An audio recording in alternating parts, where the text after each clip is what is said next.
They say true wisdom often hides in the quietest places, and that those who appear most vulnerable may carry the deadliest secrets. When the Shadow Ravens motorcycle gang rolled into Emma Blackwood's library in Mesa Verde, they thought they were dealing with just another small-town librarian. They couldn't have been more wrong. Emma wasn't just keeper of books and guardian of knowledge. She was the last student of Whitehawk, legendary Apache warrior, and she was about to teach them why some lessons are written not in ink but in blood. Before we jump back in, tell us where you're tuning in from, and if this story touches you, make sure you're subscribed, because tomorrow I've saved something extra special for you. The late afternoon sun filtered through the tall windows of the Mesa Verde Public Library, casting long shadows between the towering oak shelves. Emma Blackwood moved with silent grace through the stacks, her footsteps whisper quiet on the aged wooden floors, a habit ingrained through years of training that most mistook for simple librarian propriety. The historical building had stood since 1876, a testament to the town's dedication to preserving knowledge, its weathered stone walls holding secrets far deeper than the books they housed. Regular patrons noticed how she seemed to flow through the space with an almost supernatural awareness of her surroundings, always appearing exactly when someone needed assistance, moving with an economy of motion that made every gesture purposeful. What they didn't notice was how she assessed each visitor who entered, marking their movements, noting their patterns, a habit learned during her decade of training with Whitehawk in the hidden valleys of the Apache reservation. "Your father would be proud," old Joseph Running River said from his usual spot in the Native American history section, his weathered hands carefully turning the pages of a book about traditional medicine. "Seeing you keeping our stories alive just like he did." He glanced meaningfully at the medicine pouch she always wore, hidden beneath her modest blouse. Though few knew that Thomas Blackwood had been more than just the town's respected historian, he had been the bridge between two worlds, the man who had first introduced his daughter to the Apache ways after her mother's death.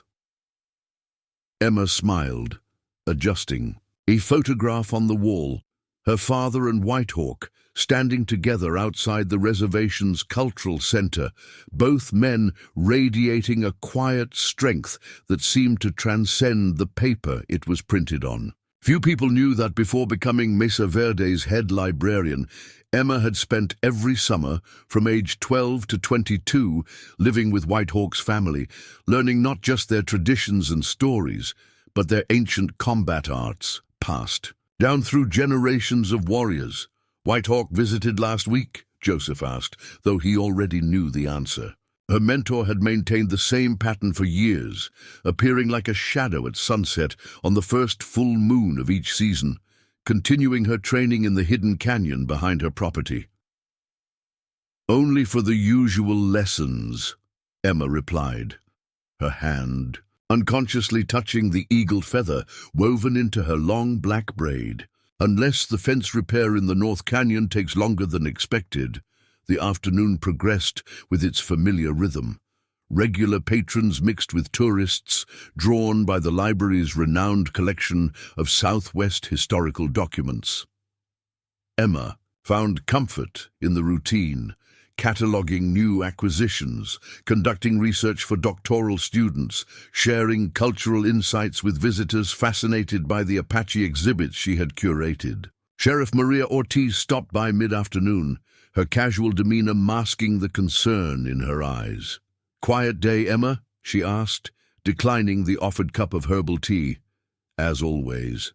"Peaceful, Maria, though you don't usually make social calls during patrol hours." The sheriff picked up a book about Apache warfare tactics, then set it down without opening it. "Had some reports of suspicious activity on the reservation borders. Thought I'd check in, make sure everything's okay here." Emma's hand stilled, briefly on the manuscript she was examining. The Shadow Ravens. Could be. They've been pushing into sacred territories lately. Just keep your eyes open, okay? After Maria left, Emma found herself watching the entrance more carefully. She'd heard about the Shadow Ravens from Whitehawk, not just another criminal gang, but organized raiders using motorcycle culture as cover for stealing and trafficking sacred artifacts.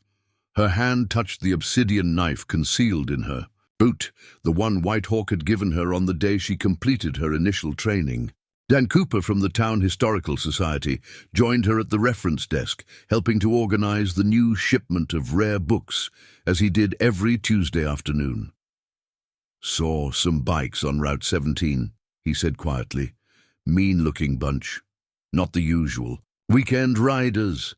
They're just passing through," Emma replied, though her fingers unconsciously traced the protective symbols carved into the underside of the desk, marks that most assumed were just old vandalism. Grace Yellow Feather, who taught Apache language at the community college, stopped by, ostensibly to donate some books. "Maybe we should close early today," she suggested, her voice low. "Those bikers people saw, I heard they've been looting sacred sites in 3 counties. "This is more than just a library, Grace." Emma's voice was firm, carrying the same quiet strength that had first caught Whitehawk's attention all those years ago. "I can't run every time there's a rumor of trouble." The first distant rumble of motorcycles came just before sunset, the sound rolling across the valley like approaching thunder. Emma watched as worried faces turned toward the noise, as conversations stopped mid-sentence, as the peaceful afternoon transformed into something darker. Sheriff Ortiz reappeared, her hand resting casually on her holstered weapon. "Emma, maybe you should—" "I'm staying, Maria." She continued cataloguing books, each movement deliberate and calm. "This is my father's legacy, my responsibility." The rumble grew closer, and now they could hear individual engines, the sound of multiple motorcycles approaching fast. Emma thought about Whitehawk, about all the times he'd insisted on teaching her the ancient Apache combat arts, about the hidden weapons and escape routes he'd helped her establish throughout the library. But more importantly, she thought about what he'd really taught her, that true strength isn't about physical power, but about standing your ground when it matters most. The first bikes appeared on Main Street, chrome gleaming in the setting sun. The Shadow Ravens had arrived in Mesa Verde, and with them came a choice: stand up or stand down. As Emma Blackwood watched them approach, she knew her quiet afternoon was about to become something else entirely. What the bikers didn't know was that they weren't just threatening a librarian. They were about to learn why some traditions, like some storms, are most dangerous when protecting what they love. High in Canyon Rock Valley, Whitehawk lowered his binoculars and straightened his back, something in his ancient warrior's instincts drawing his attention to the distant town. Below, the setting sun painted Mesa Verde's buildings in shades of amber and gold, a view that usually brought him peace after a long day of teaching traditional ways to the tribe's youth. But today, something felt different, wrong. He'd spent enough time in the old ways to recognize the feeling, that subtle shift in atmosphere that preceded trouble. His hand unconsciously moved to his side, where a traditional Apache war club had once been carried during ceremonies. Now the gesture found only the worn leather of his work belt, a reminder of the path he'd chosen after the old ways had begun to fade. Yet some traditions, like some truths, never truly die. They just wait for the moment when they're needed most. Running Cloud, his grandson and apprentice in the traditional ways, was already securing their teaching materials, his movements showing the efficiency that had made him one of the tribe's most promising young warriors. 10 minutes to sunset, Running Cloud observed casually, though his stance had shifted subtly, weight balanced, ready for action. About when Emma usually starts. Evening storytelling at the library. Whitehawk checked his phone, the one concession to modern times he'd allowed himself, and only then, because Emma had insisted on maintaining secure communication. No alert from the traditional warning systems they'd established throughout the library, the subtle signals that connected their two worlds. Emma was handling whatever was coming her way. At least for now, he'd learned early in their relationship that his student's strength wasn't in physical power, but in a quiet wisdom that matched the ancient ways themselves. "Remember that night in Shadow Canyon?" Running Cloud asked, his voice carrying an edge of dark humor, "when we thought we were doing a simple blessing ceremony and it turned out to be something much more complex?" White Hawk nodded, allowing himself a grim smile. That night had taught them all valuable lessons about appearances and reality, about how situations could transform from routine to life-changing in moments. The sound of motorcycles grew louder, echoing off the sacred cliffs that surrounded Mesa Verde. He thought about Emma, his most dedicated student, the one who had bridged the gap between the modern world and the ancient ways, learning to move like shadow and strike like lightning while maintaining her role as the town's respected librarian. "The Shadow Ravens are here for more than just trouble," Running Cloud said quietly, already moving toward the traditional weapons they kept ready. The way they operate, the timing of their arrival. He didn't need to finish the thought. Both. Men knew that some raiders came not just for material wealth, but for the sacred objects that held real power, the kind that shouldn't fall into ignorant hands. White Hawk's mind flashed to the hidden room beneath the library's main floor. The one Thomas Blackwood had helped him create before his death. Inside that secure space lay not just rare books and historical documents, but sacred items that the tribe had entrusted to Emma's protection, believing that sometimes the safest place to hide power was in plain sight, guarded by those whom others underestimated. The distant sound of multiple motorcycles split into two distinct groups, their engines echoing from different directions. His warrior's training recognized the tactical implications immediately. "They're splitting their forces," he said quietly, years of combat experience analyzing the situation automatically. Running Cloud finished the thought. One group visible, drawing attention, while another moves to control key positions. White Hawk remembered Emma's last report about the Shadow Ravens' activities in other countries, not just random theft, but organized raids on cultural sites, targeting specific artifacts with a knowledge that suggested inside information. These weren't just criminals. They were hunters searching for something specific, something they believed was hidden in Mesa Verde. Through their own networks of traditional communication, ways that predated phones and radios, they had learned that the Shadow Ravens weren't working alone. Someone with deep knowledge of Apache traditions was guiding them, helping them identify and locate items of real power. The thought that sacred knowledge was being used for such purposes made White Hawk's blood run cold. Preparing and narrating. This story took us a lot of time, so if you are enjoying it, subscribe to our channel. It means a lot to us. Now back to the story. The sun touched the western mountains, painting the sky in shades of red that reminded him too much of other evenings, when red skies had preceded long nights of protecting sacred grounds from those who would desecrate them. He checked his phone one final time. Still no alert from Emma, which meant she was handling whatever was happening at the library. His student's strength had always been quiet, measured, like the deep currents of the ancient rivers that had carved these canyons. "You know," Running Cloud said, securing the last of their ceremonial items, "those raiders are about to learn something important about Mesa Verde." White Hawk raised an eyebrow, waiting for his grandson to continue. "Some places aren't protected by locks and alarms," Running Cloud explained, his voice carrying the wisdom of their ancestors. "Sometimes the strongest guardian is the one who appears most harmless." As the motorcycle sounds grew closer, White Hawk made his decision. The Shadow Ravens were about to discover that they hadn't just threatened a small-town library. They'd challenged a sanctuary protected by those who had spent generations learning the true meaning of power, people who understood that some battles are fought not with modern weapons, but with ancient wisdom that never dies. They say true wisdom often hides in the quietest places, and that those who appear most vulnerable may carry the deadliest secrets.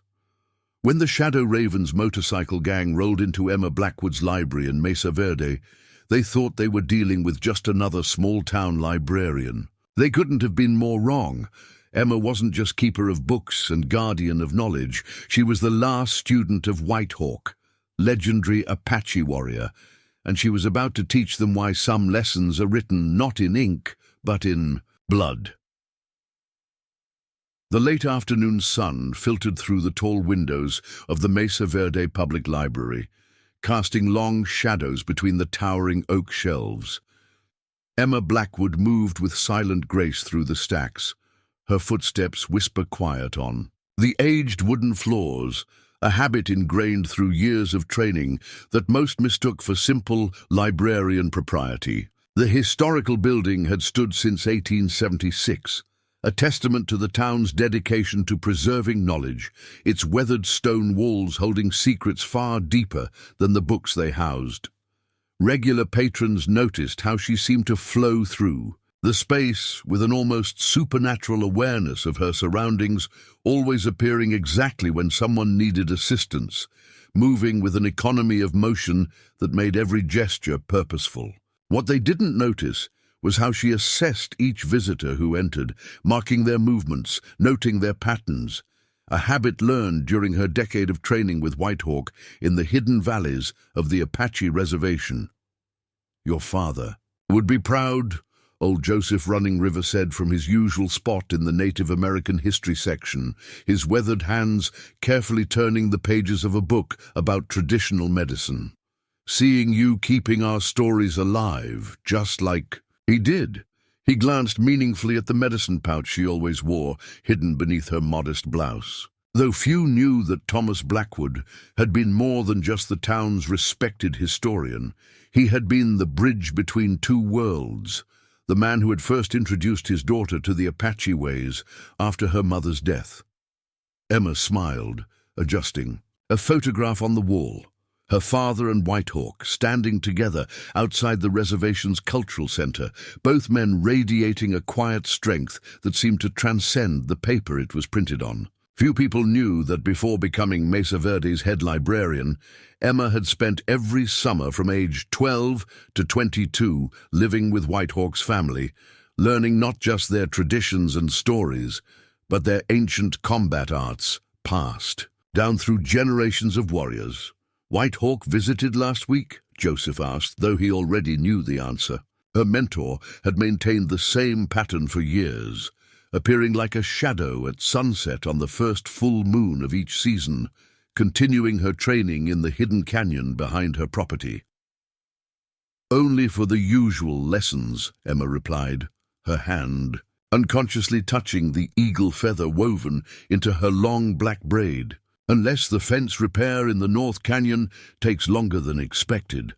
The afternoon progressed with its familiar rhythm, regular patrons mixed with tourists drawn by the library's renowned collection of Southwest historical documents. Emma found comfort in the routine, cataloging new acquisitions, conducting research for doctoral students, sharing cultural insights with visitors fascinated by the Apache exhibits she had curated. Sheriff Maria Ortiz stopped by mid-afternoon, her casual demeanor masking the concern in her eyes. "Quiet day, Emma?" she asked, declining the offered cup of herbal tea. "As always." "Peaceful, Maria, though you don't usually make social calls during patrol hours." The sheriff picked up a book about Apache warfare tactics, then set it down without opening it. "Had some reports of suspicious activity on the reservation borders. Thought I'd check in, make sure everything's okay here." Emma's hand stilled briefly. On the manuscript she was examining. The Shadow Ravens? Could be. They'd been pushing into sacred territories lately. Just keep your eyes open, okay? After Maria left, Emma found herself watching the entrance more carefully.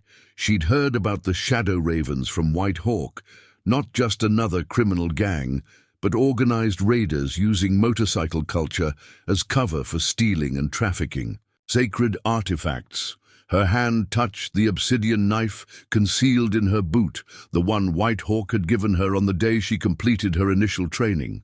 Dan Cooper from the Town Historical Society joined her at the reference desk, helping to organize the new shipment of rare books as he did every Tuesday afternoon.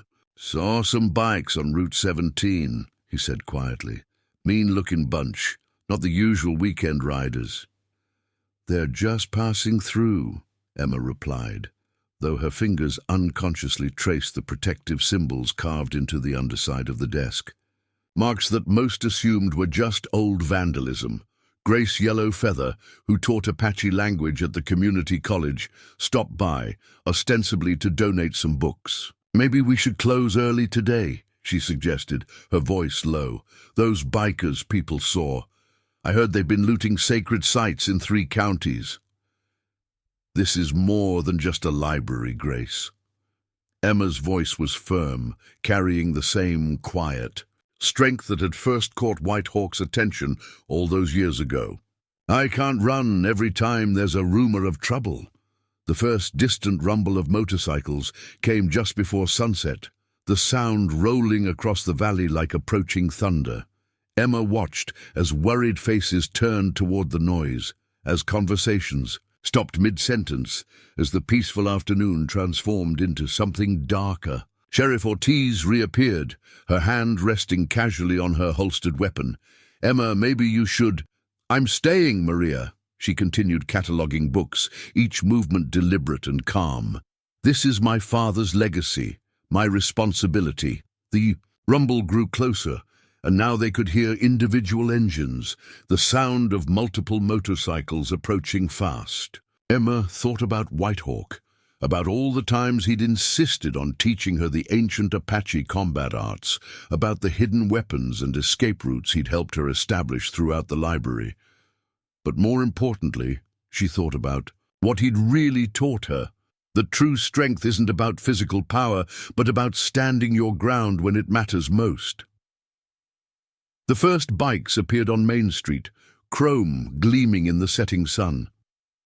The Shadow Ravens had arrived in Mesa Verde, and with them came a choice: stand up or stand down. As Emma Blackwood watched them approach, she knew her quiet afternoon was about to become something else entirely. What the bikers didn't know was that they weren't just threatening a librarian. They were about to learn why some traditions, like some storms, are most dangerous when protecting what they love.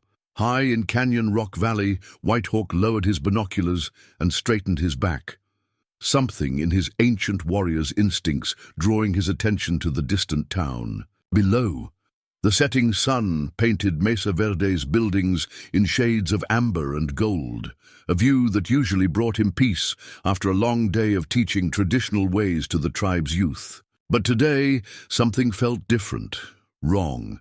He'd spent enough time in the old ways to recognize the feeling, that subtle shift in atmosphere that preceded trouble.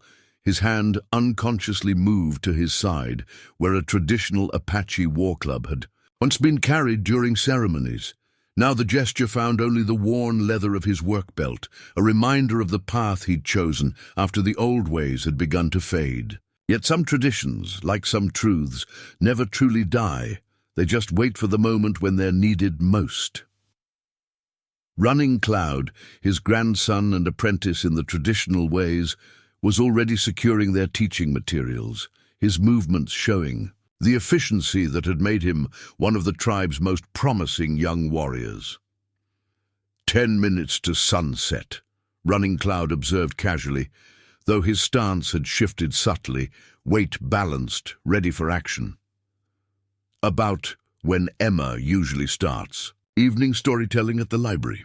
White Hawk checked his phone, the one concession to modern times he'd allowed himself, and only then because Emma had insisted on maintaining secure communication. No alert from the traditional warning systems they'd established throughout the library, the subtle signals that connected their 2 worlds.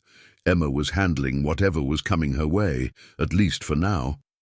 He'd learned early in their relationship that his student's strength wasn't in physical power, but in a quiet wisdom that matched the ancient ways themselves. "Remember that night in Shadow Canyon?" Running Cloud asked, his voice carrying an edge of dark humor. "When we thought we were doing a simple blessing ceremony and it turned out to be something much more complex?" Whitehawk nodded, allowing himself a grim smile.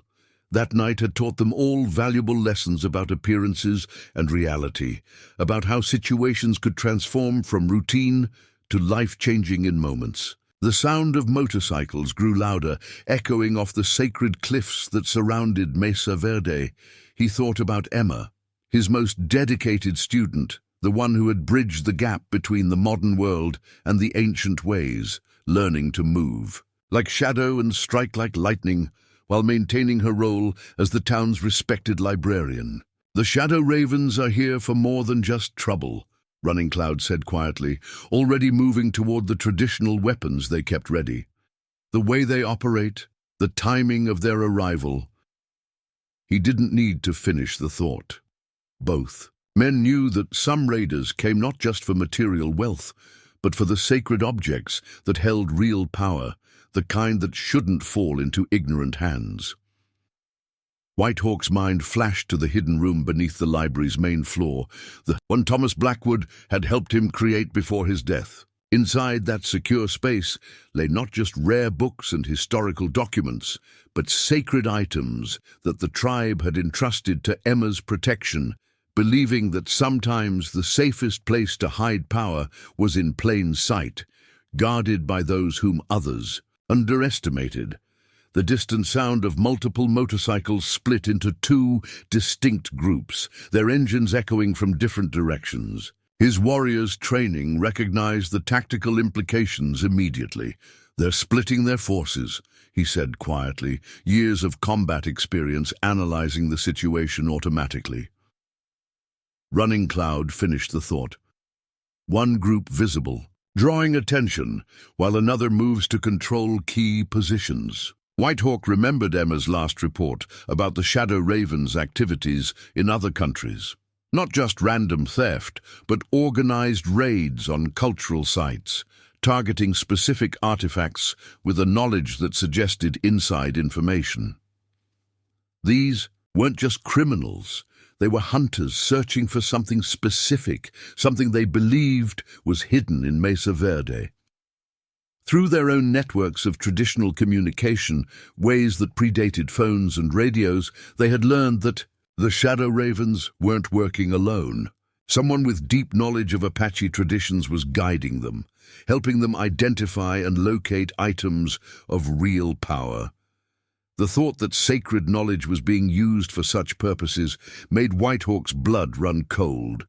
The sun touched the western mountains, painting the sky in shades of red that reminded him too much of other evenings, when red skies had preceded long nights of protecting sacred grounds from those who would desecrate them. He checked his phone one final time.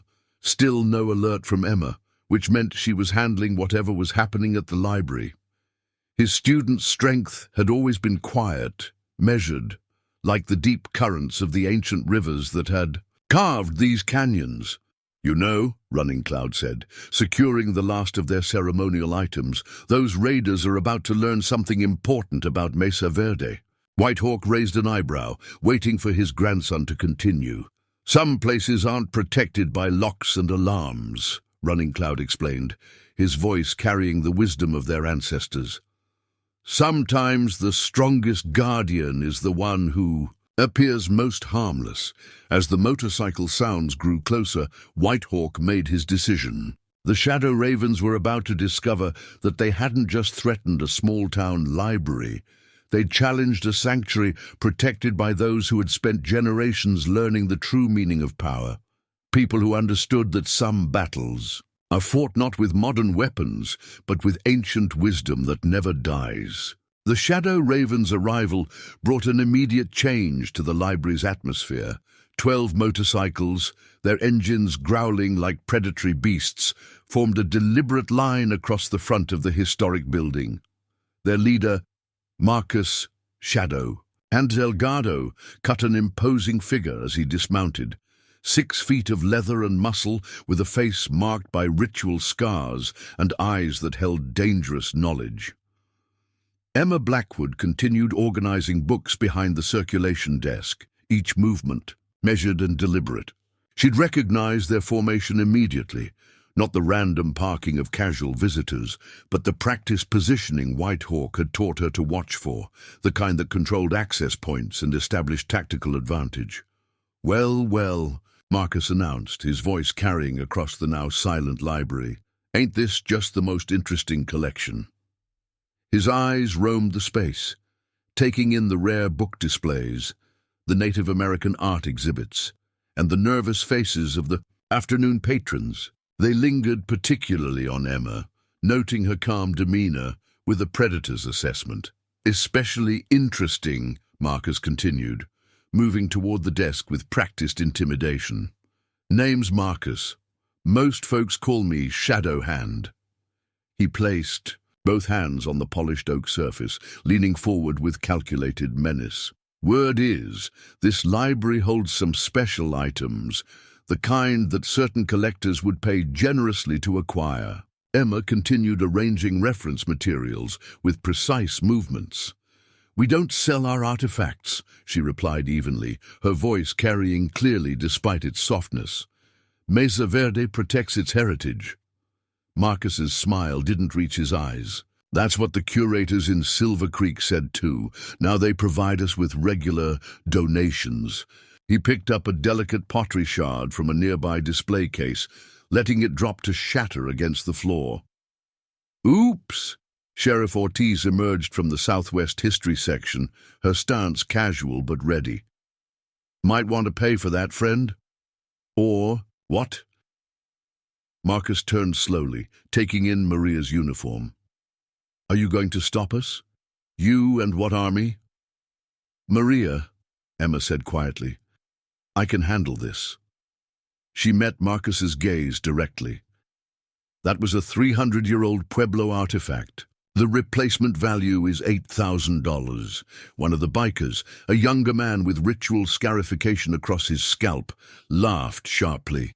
"Lady, you don't seem to understand how this works. We don't pay, you pay. For protection, for peace of mind, for keeping your nice little collection safe from accidents." Joseph Running River stepped forward, his aged voice steady despite his trembling hands.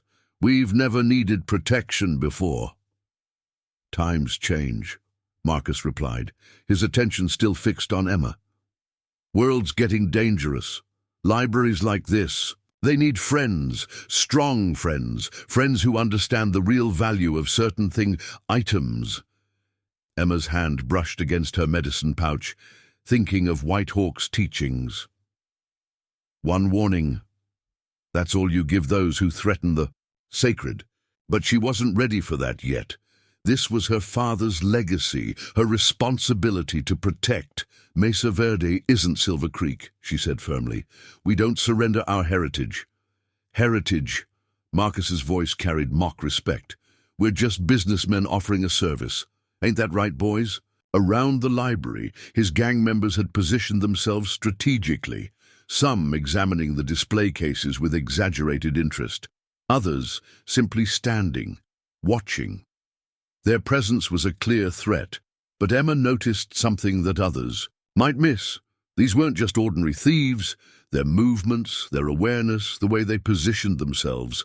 It reminded her of the traditional hunting formations Whitehawk had taught her. 20%, Marcus continued. "That's our standard rate. Small price to pay for guaranteed safety.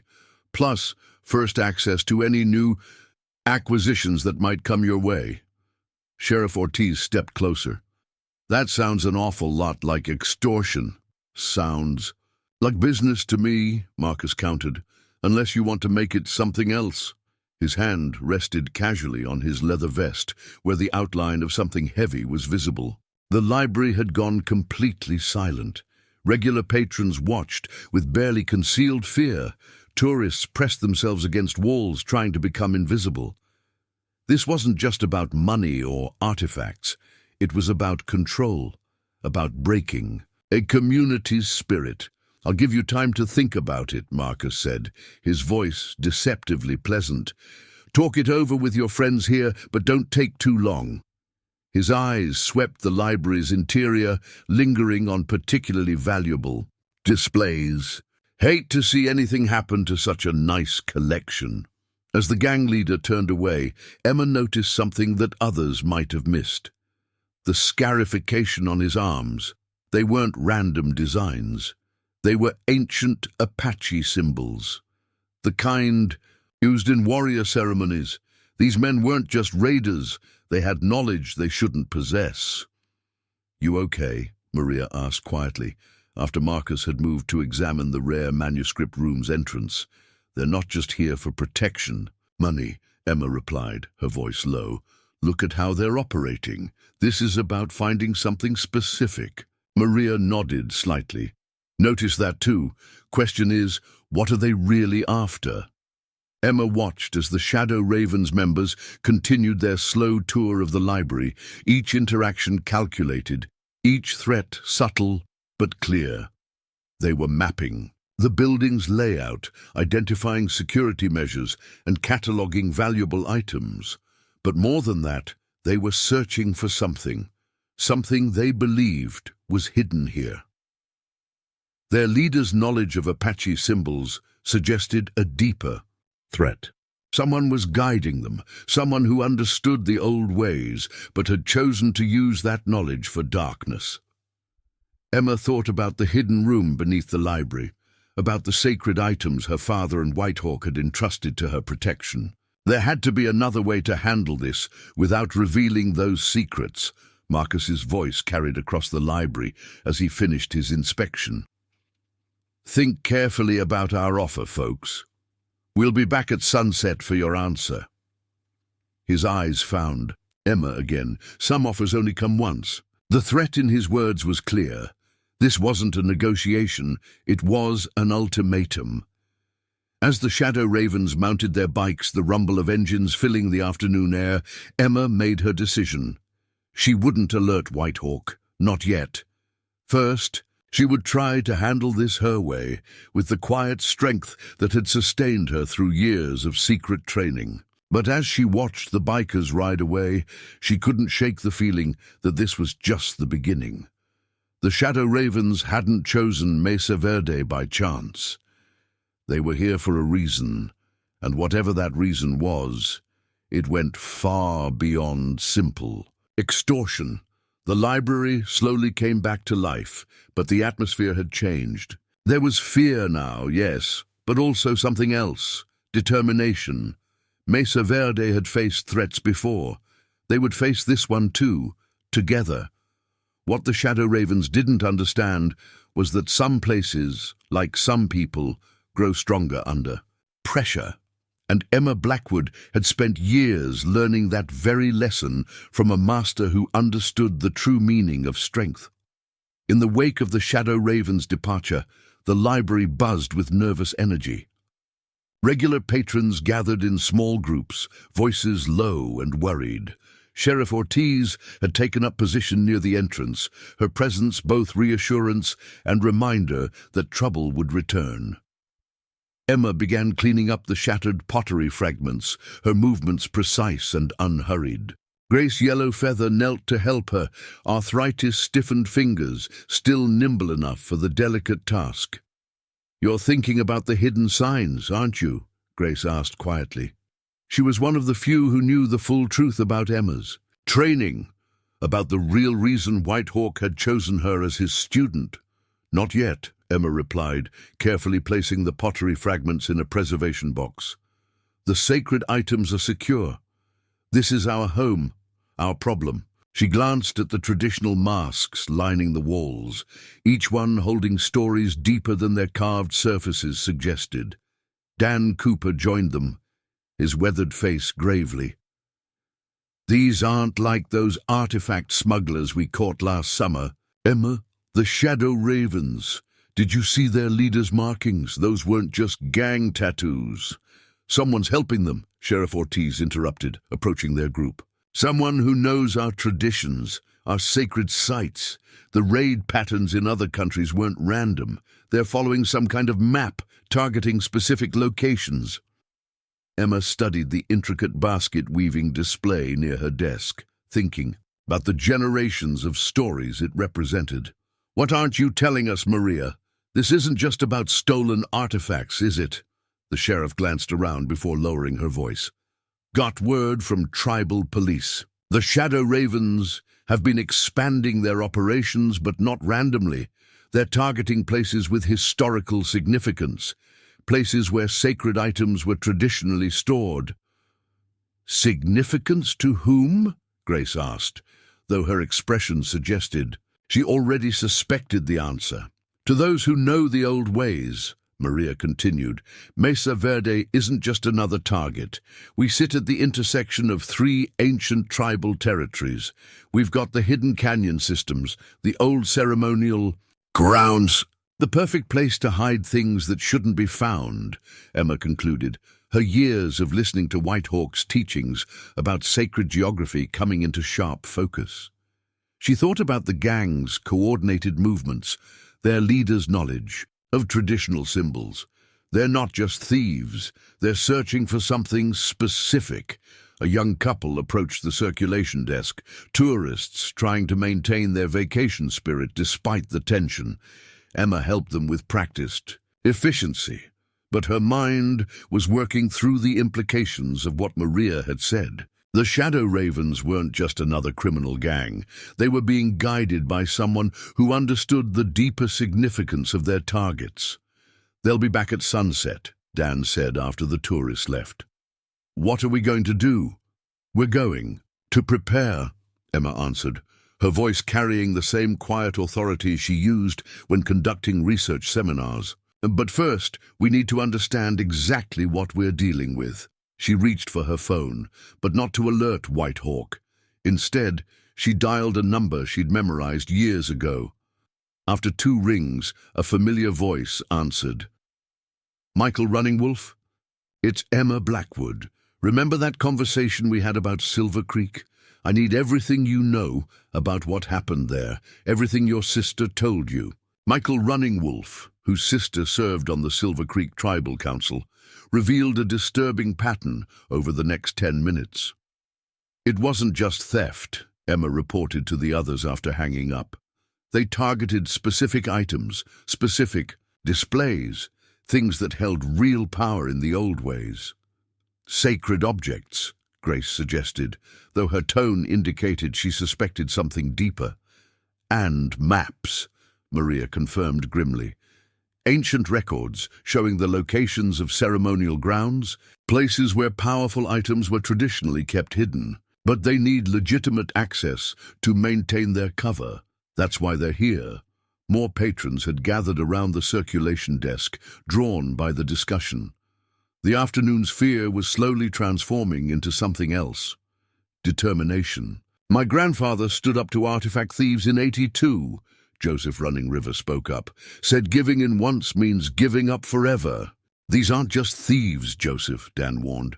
"These men have knowledge they shouldn't possess. Did you see their leaders' scarification? Those were ceremonial patterns, the kind only certain tribal members should know." "So are we," Emma replied, quietly. She looked at the gathered faces. Historians, teachers, people who had dedicated their lives to preserving their culture. Mesa Verde wasn't built by people who surrendered their heritage to threats. "They expect us to be divided," she continued, her voice carrying clearly now. "Scared, easy to control. We need to show them something different." "What exactly are you suggesting?" Maria asked, though her expression suggested she already knew. "When they come back, they'll find us united." Emma's voice was steady, confident. "We show them that Mesa Verde isn't Silver Creek. We're not victims waiting to be exploited. We're guardians of something sacred." Over the next hour, the library transformed. Regular patrons helped reorganize the reading areas, creating clear sightlines and eliminating blind spots. Those with vehicles positioned them strategically, ready for quick evacuation if needed. Everyone had a role, a position, a purpose. Maria made some calls, ensuring that tribal police would be nearby. not close enough to provoke the shadow ravens, but ready to respond if things escalated. Dr. Sarah Standing Bear prepared her clinic, just in case, though Emma prayed it wouldn't be needed. As sunset approached, Emma felt the weight of her medicine pouch, the one Whitehawk had given her with clear instructions. One signal, little shadow. That's all it takes. I don't care what ceremony I'm performing or where I am, I'll come. But looking at her community preparing to stand together, she knew that calling Whitehawk would be a last resort. The Shadow Ravens thought they were dealing with a vulnerable small town. They were about to learn that true strength doesn't always come from outside. Sometimes it grows right where it's planted, nurtured by generations of people who understand that some things are worth fighting for. The distant rumble of motorcycles rose again on the horizon. Emma took her position behind the circulation desk, back straight, head high. Whatever happened next would set the course for Mesa Verde's future. As the sound grew closer, she made her final decision about the emergency. Signal in her pouch. She wouldn't call for help, not yet. First, they would show the Shadow Ravens exactly what kind of community they had chosen to threaten. The Shadow Ravens returned with twice the force. 24 motorcycles roared down Mesa Verde's main street, their engines drowning out all other sounds. Marcus Shadow Hand Delgado led them in a deliberate circle around the library, a show of force meant to break spirits before any real confrontation began. Emma stood her ground behind the circulation desk, noting how the bikers positioned themselves with an efficiency that spoke of more than just gang tactics. "Quite the welcoming committee," Marcus called out as he dismounted, noting the unified stance of the locals gathered in the library. "Seems like you folks have been busy while we were gone." Sheriff Ortiz stepped forward, her badge catching the last rays of sunset through the stained glass windows. "Libraries closing early today. Might want to do your browsing elsewhere." Marcus's laugh carried no humor. "Browsing? Now we're here on business." His eyes found Emma. "Speaking of which, had time to think about our offer, Miss Blackwood." "Emma," she corrected calmly. "And yes, we've thought about it. The answer is no." The library fell silent. Marcus's expression hardened as he studied Emma more carefully. "You know, I did some asking around while we were gone. Interesting thing. About small towns, people talk. Quiet librarian, trained by the old ones, keeper of special collections." He moved closer, his bulk casting a shadow across the polished oak desk. "Must be challenging, protecting so many precious things all alone."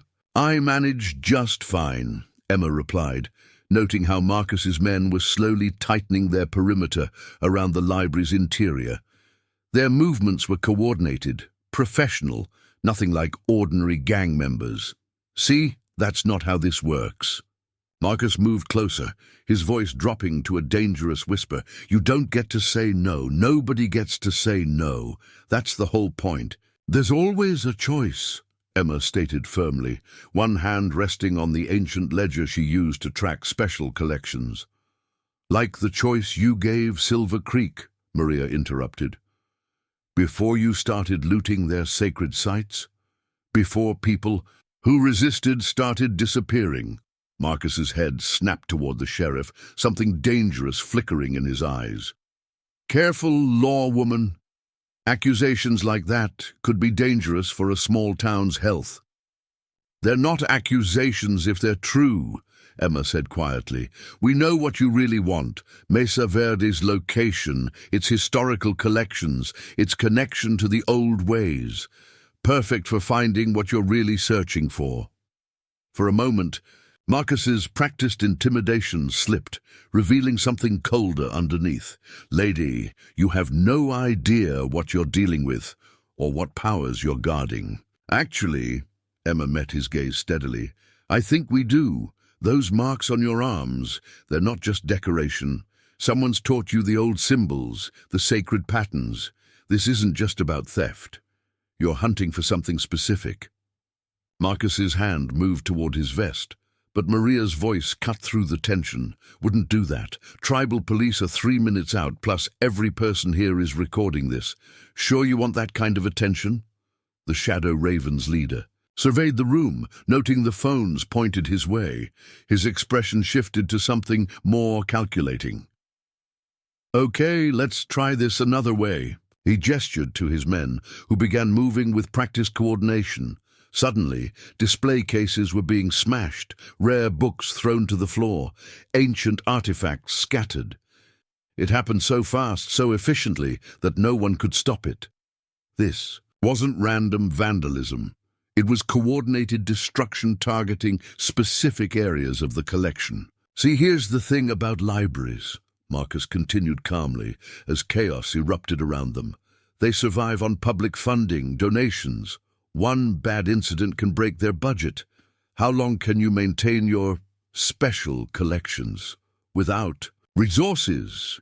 Emma watched as generations of history were systematically destroyed. The Shadow Ravens moved with practiced efficiency, focusing on display cases that housed the most culturally significant items. They weren't just creating damage, they were sending a message. This is your last chance, Marcus stated. Next time we won't just target property. A scuffle broke out as Joseph Running River tried to protect an ancient ceremonial mask. One of the bikers, the one with the ritual scarification, threw him to the ground with professional efficiency. The crack of Joseph's wrist breaking cut through the chaos like a gunshot. Stop! Emma's voice carried over the destruction. That's enough! Marcus held up his hand, and his men immediately ceased their activities. The control he had over them was absolute. Military-grade discipline. Dr. Standing Bear rushed to tend to Joseph's injury, and Emma finally understood the full scope of what they were facing. This wasn't just about extortion or artifact theft.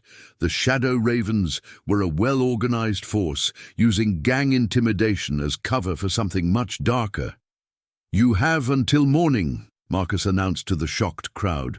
Either this establishment complies with our terms, or we start getting really unfriendly. Just before Marcus headed for the door, he paused beside Emma. Word of advice: don't try calling for help. Phone lines have a way of going down in towns that don't cooperate. Cell towers, too. His smile was cold. We're very thorough. The bikers roared away, leaving destruction and fear in their wake, but they had made one critical miscalculation. The turquoise pendant around Emma's neck wasn't just jewelry, it was an ancient signaling device, one that worked on principles, older than electricity. As Mesa Verde's residents began cleaning up the destruction, Emma Blackwood touched the pendant and whispered words in Apache that would reach Whitehawk through means the Shadow Ravens couldn't comprehend. The time for handling things quietly was over. Her mentor needed to know that something darker than simple thieves threatened their community, but even as she sent the signal, Emma noticed something that made her blood run cold. In their systematic destruction, the Shadow Ravens had focused on specific areas, specific artifacts. They'd ignored valuable items to target objects that only someone versed in the old ways would recognize as significant. Someone wasn't just guiding them. Someone was using ancient knowledge to help them hunt for something powerful, something that should never fall into the wrong hands. In Canyon Rock Valley, Whitehawk received the signal and understood its meaning. Immediately, in 3 years of guarding Mesa Verde's sacred treasures, Emma had never used their emergency protocol. He pulled an ancient wooden box from beneath his sleeping mat and opened it reverently. Inside lay items that hadn't seen use since the old wars, tools and weapons that operated on principles modern men had forgotten. They're hunting sacred power, Running Cloud observed, already preparing their ceremonial gear. Just like the old prophecy warned, Whitehawk nodded grimly. The old stories spoke of a time when those who had turned away from the traditional path would return, seeking to use sacred power for darkness. His hand moved to another box, this one containing items that Emma's father had entrusted to him before death, artifacts that proved those ancient prophecies weren't just stories. The Shadow Ravens thought they were dealing with a simple library, but they had unknowingly stepped into a conflict older than their gang, older than the town itself. They would soon learn why some powers are protected not by locks and gates, but by guardians who understand that true strength flows from wisdom. Older than time itself, Whitehawk's careful hands moved over the ancient tools with practiced reverence. Each item in the ceremonial box carried centuries of history, passed down through generations of guardians who understood their true purpose. These weren't museum pieces or collector's items. They were living connections to powers that the modern world had forgotten. The signs align, Running Cloud said quietly, unrolling a deerskin map marked with symbols that no tourist would recognize. The lunar cycle, the approaching storm season, the return of those who walked away from the old path. His finger traced a pattern that matched the scars on Marcus's arms.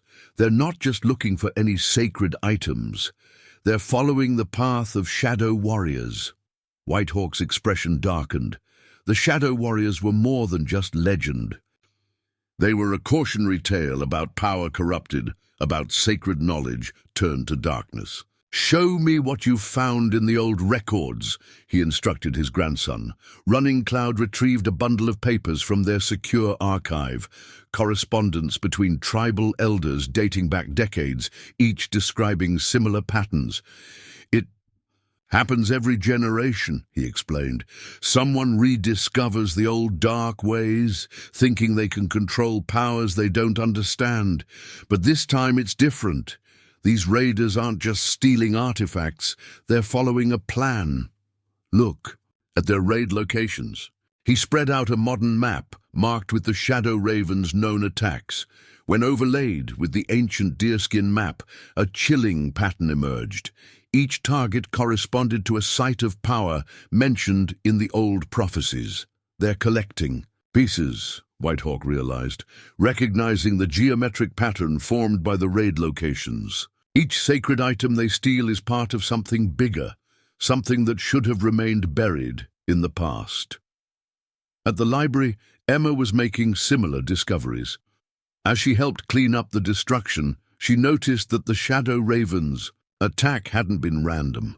They'd focused their damage on specific sections, specific items, things that only someone with deep knowledge of Apache traditions would recognize as significant. "Look at this," she called to Maria, pointing to the scattered remains of what appeared to be a simple clay pot. They destroyed this worthless replica, but left that valuable Navajo vessel untouched. They knew which one held real power. Sheriff Ortiz examined the broken pieces carefully. "These marks on the bottom, I've never seen patterns like these." "Because they're not meant to be seen," Emma explained, her voice low. "They're guardian symbols, used to mark vessels that once contained sacred items. My father showed them to me before he died. The Shadow Ravens didn't destroy this by accident. They were checking if anything was hidden inside." Grace Yellow Feather joined them, her aged eyes sharp with concern. "Emma, child, look at the pattern of their destruction." She gestured around the library. They moved in a specific sequence, counterclockwise, following the path of dark ceremonies. "Someone's taught them the old ways, but twisted them." Dr. Standing Bear, finishing Joseph's wrist splint, added her own observation. "The man who broke Joseph's wrist. He used a specific hold, a technique once used in warrior initiation ceremonies. These aren't just thugs with a knowledge of artifacts, they're following corrupted traditions." Emma's mind raced through years of Whitehawk's teachings. The old stories spoke of sacred powers that could only be accessed when certain items were brought together in specific combinations. Her father and Whitehawk had worked for years to ensure such items remained separated, protected in different locations by guardians who understood their significance. "Maria," she asked quietly, "in the other towns they raided, did they take anything that seemed insignificant? Items that didn't appear valuable?" The sheriff pulled out her phone, scrolling through reports. Now that you mention it, in each location, they ignored obviously valuable artifacts in favor of seemingly worthless items. A wooden flute from Silver Creek, a leather pouch from Three Rivers, a stone bowl from Canyon City. Items that would appear meaningless to anyone who didn't know their true purpose, Emma concluded. They're not just stealing artifacts, they're collecting specific pieces of something bigger. Back in Canyon Rock Valley, White Hawk and Running Cloud prepared for departure, but not in the way modern warriors would. Each movement followed ancient protocols, each item they carried chosen with purpose, older than the nation itself. Team, storm coming isn't just weather, Running Cloud observed, noting the unusual cloud formations gathering over Mesa Verde. The elements themselves recognize what's awakening. White Hawk nodded grimly. The old stories taught that when sacred powers were threatened, the natural world itself would respond. The approaching storm carried energy he hadn't felt in decades, the kind of power that responded to ancient forces being disturbed. They'll make their real move at moonrise, he said, securing a bundle of items that appeared worthless but carried power modern men had forgotten. The attack on the library was just preparation, marking the ground, testing defenses, looking for signs of the Guardians. Like in the prophecy, Running Cloud confirmed, when the seekers of dark power return, they first test the temples of knowledge, searching for those who still remember the old ways. White Hawk's hand moved to a small pouch containing items Emma's father had entrusted to him, pieces of a larger whole that had been deliberately separated generations ago. They don't just want artifacts to sell, he explained. They're trying to reassemble something that our ancestors divided for good reason. Each piece they've stolen from other towns is part of an ancient key. A key to what? Running Cloud asked, though his expression suggested he already knew the answer. To powers that were sealed away when the first Shadow Warriors were defeated, White Hawk replied. Powers that should remain locked away. The prophecy speaks of their return, those who would use sacred knowledge for darkness. But it also speaks of guardians who stand ready, protecting wisdom that's hidden in plain sight. The setting sun painted Canyon Rock Valley in shades of red and gold, but both men recognized the unnatural patterns in the clouds gathering above Mesa Verde. The shadow. Ravens thought they were dealing with a small-town library and a few stubborn locals. They were about to learn that some powers are protected by forces older than their darkest ambitions, guarded by those who understand that true strength comes not from possessing sacred items, but from respecting the wisdom they represent. The unusual storm formations gathering over Mesa Verde carried more than just rain. Ancient patterns spiraled through clouds that shouldn't have formed in this season, creating symbols that only those trained in the old ways would recognize. Inside the library, Emma Blackwood watched the sky through the tall windows, remembering White Hawk's teachings about times when the natural world itself responded to the awakening of sealed powers. Marcus, Shadowhand. Delgado stood in his makeshift command center, established in an abandoned trading post on the edge of town. The building's strategic location overlooking both the library and the ancient ceremonial grounds hadn't been chosen by chance. Nothing about the Shadow Raven's operation was random. "Sir," his lieutenant reported, a man whose ritual scars marked him as an initiate in corrupted traditions. "We've got movement in Canyon Rock Valley. Multiple heat signatures approaching from different directions.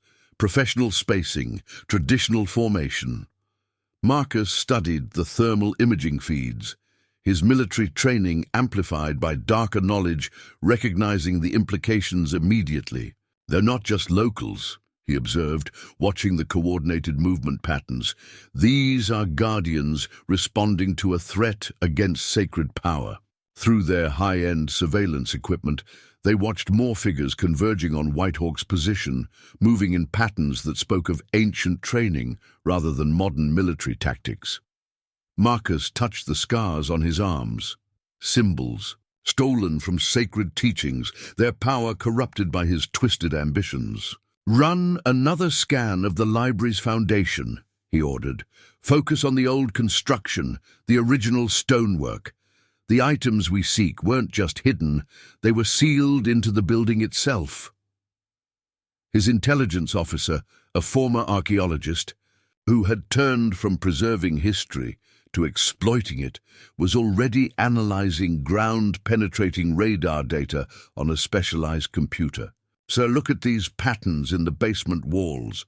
These aren't just structural supports, they're ceremonial configurations. The entire building was designed to conceal something." Marcus processed this information with cold precision. The shadow. Raven's expansion into Mesa Verde had been carefully planned, a location marking the convergence of ancient power lines, a seemingly vulnerable library built on foundations older than the town itself. But now they faced unexpected opposition from guardians who understood exactly what they were protecting. "Get me our benefactor," Marcus ordered, reaching for a secure satellite phone. The voice that answered carried centuries of corrupted wisdom, their mysterious supporter who had guided them to specific artifacts, taught them twisted versions of sacred ceremonies, and provided technology that seemed to bridge the gap between modern science and ancient power. "The library's foundations match the patterns," Marcus reported. "Just as you predicted, but we've got complications. Guardians gathering, led by White Hawk himself." The response from their shadowy mentor was immediate and clear. The conjunction approaches. The items must be united before moonrise, whatever the cost. If White Hawk still lives, it means he protects the final piece, the key that binds the others. In the library's basement, Emma traced her fingers over symbols carved into the original foundation stones, marks that most would mistake for natural weathering, but which she recognized as ancient warnings. "Maria!" she called softly to the sheriff. "Look at how these patterns align. The entire building is one giant seal." Sheriff Ortiz studied the markings with growing concern. Her police training had taught her to look for evidence, for logical explanations. But her grandmother had been a medicine woman, and some knowledge ran deeper than modern education. "The Shadow Ravens aren't just after artifacts," Emma continued, her voice carrying the weight of understanding. "This library wasn't just built to house books. It was constructed to contain something. My father and Whitehawk didn't just choose this location by chance. The original township records," Maria remembered suddenly. "When Mesa Verde was founded, the tribal elders insisted the library be built on this exact spot. They provided the foundation stones themselves." Grace Yellow Feather, who had followed them into the basement, touched the walls with trembling fingers. "Child, these aren't just foundation stones. These are pieces of the original binding circles, sacred sites, broken up and redistributed when the Shadow Warriors were first defeated. Your father didn't just make you guardian of a library. You're protecting one of the seals." Above them, they could hear the Shadow Ravens returning in force. The rumble of motorcycles carried a different tone now, engines modified to create frequencies that resonated with ancient power, attempting to weaken seals that had held for generations. "They're not trying to break in," Emma realized, recognizing patterns in the sound that matched forbidden ceremonies White Hawk had warned her about. "They're performing a ritual. The entire gang, their movements, even their vehicles, it's all part of a corrupted ceremony." Maria's hand moved to her service weapon, but Emma stopped her. "Modern weapons won't help against this. We need to activate the site's original defenses." "You know how?" Grace asked, though her expression suggested she already knew the answer. Emma nodded, removing her turquoise pendant, the one White Hawk had given her upon completing her training. "This isn't just jewelry. It's a key passed down through generations of guardians. But activating the site's power requires perfect timing. The wrong moment, and we risk weakening the very seals we're trying to protect. Through the basement's narrow windows, they could see the storm intensifying, clouds moving in patterns that defied natural weather systems. The shadow ravens had surrounded the library, their bikes arranged in geometric formations that turned the entire site into a dark ceremonial circle. In Canyon Rock Valley, Whitehawk felt the disturbance in ancient powers that modern men had forgotten. They're not just trying to steal sacred items, he told Running Cloud as they prepared their response. They're attempting to reform the Shadow Circle, a binding of corrupt power that our ancestors gave their lives to break apart. The prophecy speaks of this, Running Cloud confirmed, retrieving items from their sacred bundles that appeared worthless but carried power older than the nation itself. When the circle threatens to reform, the Guardians must stand ready at the points of binding. Whitehawk's hand moved to a pouch containing stones that hummed with barely contained energy, pieces of the original binding circle that had been entrusted to his safekeeping. Emma doesn't just guard a library, he explained. She protects one of the 7 points of sealing. The Shadow Raven's attacks on other towns weren't random. They were gathering the pieces needed to break the ancient bindings. The storm above Mesa Verde intensified, clouds forming spirals that matched patterns carved into Marcus's skin. The Shadow Raven's leader stood before an altar hastily erected in his command center, corrupt ceremonies awakening powers that should have remained dormant. The hour approaches. The voice of their benefactor came through specially modified speakers, frequencies resonating with dark energies. The seals weaken, the circle yearns to be reformed. But what their dark ceremonies had awakened stirred other powers as well. Throughout Mesa Verde, those with connections to the old ways felt the disturbance. Ancient warnings passed down through generations took on new meaning. The very earth seemed to pulse with energies that modern instruments couldn't detect, but which every guardian had been trained to recognize. The final confrontation wouldn't just be between physical forces. As clouds that shouldn't exist swirled above Mesa Verde, as corrupt ceremonies clashed with ancient protections, as sacred powers stirred in response to profane awakening, both sides prepared for a battle that would be fought not just with modern weapons or martial skills, but with forces that the modern world had forgotten existed. In his command center, Marcus revealed more of his true nature as he prepared for the ceremony. Sacred items stolen from other sites were arranged in a pattern that perverted their original purpose. Each piece hummed with energy that made modern electronics malfunction, forcing his men to rely on specially shielded equipment. The old protocols are ready, his lieutenant reported, gesturing to marks they'd painted on the ground in pigments that shouldn't have existed in the modern world. The frequency generators are aligned with the ley lines, just as our benefactor instructed. Marcus nodded, studying a tablet displaying thermal images of the library's foundation. Modern technology enhanced with corrupt knowledge showed him what normal sensors couldn't detect. Lines of power flowing through the building's original stones, converging at points that matched the scars on his arms. Our supplier confirms the final alignments, another Shadow Raven reported through their modified communications system. The storm's energy matches the patterns from the ancient texts. Whatever's sealed in that library is responding to our ceremonies. Their mysterious benefactor's voice crackles through speakers modified to carry more than just sound. The hour of convergence approaches. The barriers between now and then grow thin. The circle demands completion. In the library basement, Emma felt the change in the air as the Shadow Raven's corrupt ceremonies took effect. The foundation's stones hummed with increasing energy, responding to forces being awakened above. She moved to a section of wall that appeared ordinary to normal eyes, but which her trained senses recognized as one of the original sealing points. Grace, she called to Yellowfeather, help me activate the countermeasures. The patterns must be traced in the correct sequence.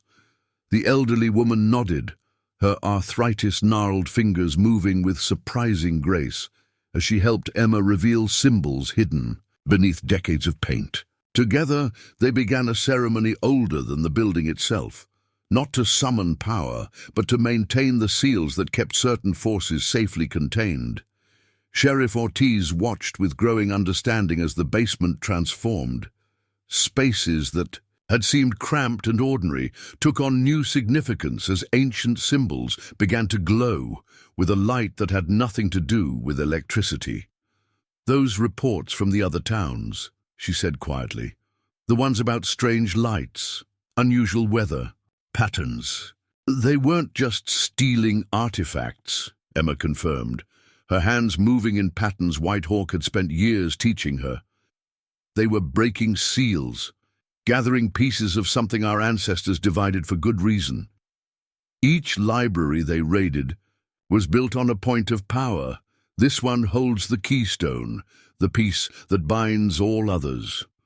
Above them, the Shadow Raven's engines changed pitch, their modified motorcycles generating frequencies designed to resonate with supernatural energies.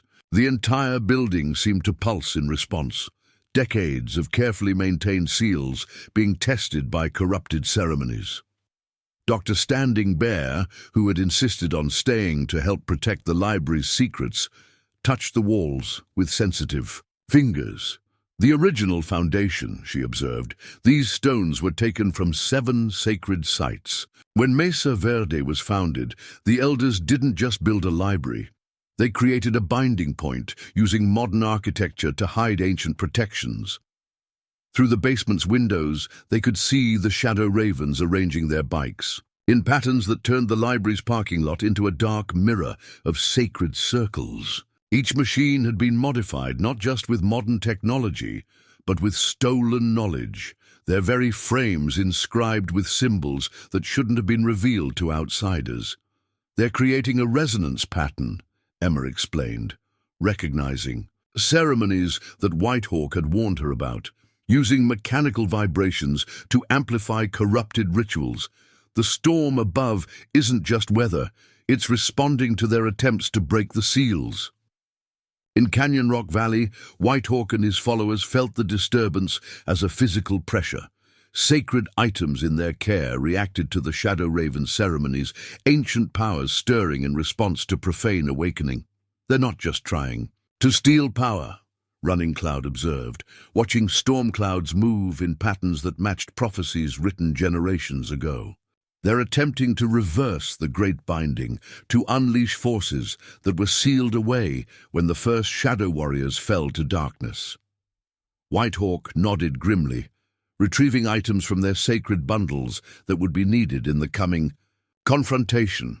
Each piece had been preserved through generations of guardians, protected not in museums or vaults, but in plain sight, watched over by those who understood their true significance. "The prophecy speaks of this moment," he told his gathered followers, men and women who had maintained connections to ancient wisdom in a modern world.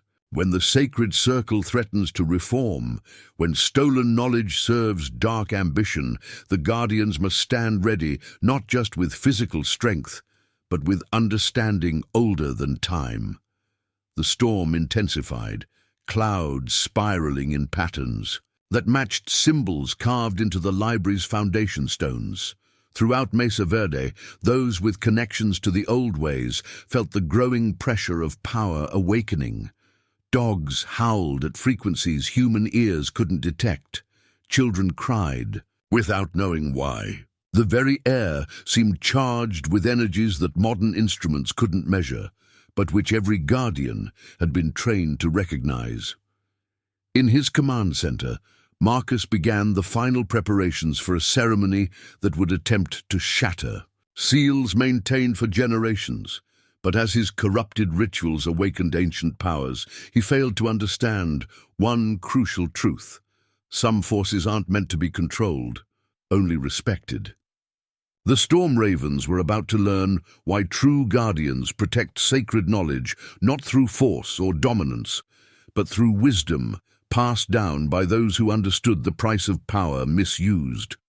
The first manifestation of awakened power came, not with a thunderous display, but with a subtle shift that only those trained in the old ways could detect. Throughout Mesa Verde's library, decades-old light bulbs began to flicker in patterns that matched ancient ceremonial rhythms. The very air grew thick with energy that made modern phones lose signal and watches stop, as if time itself responded to forces stirring beneath the building's foundation. Marcus Shadowhand. Delgado felt the change through the corrupted markings carved into his skin.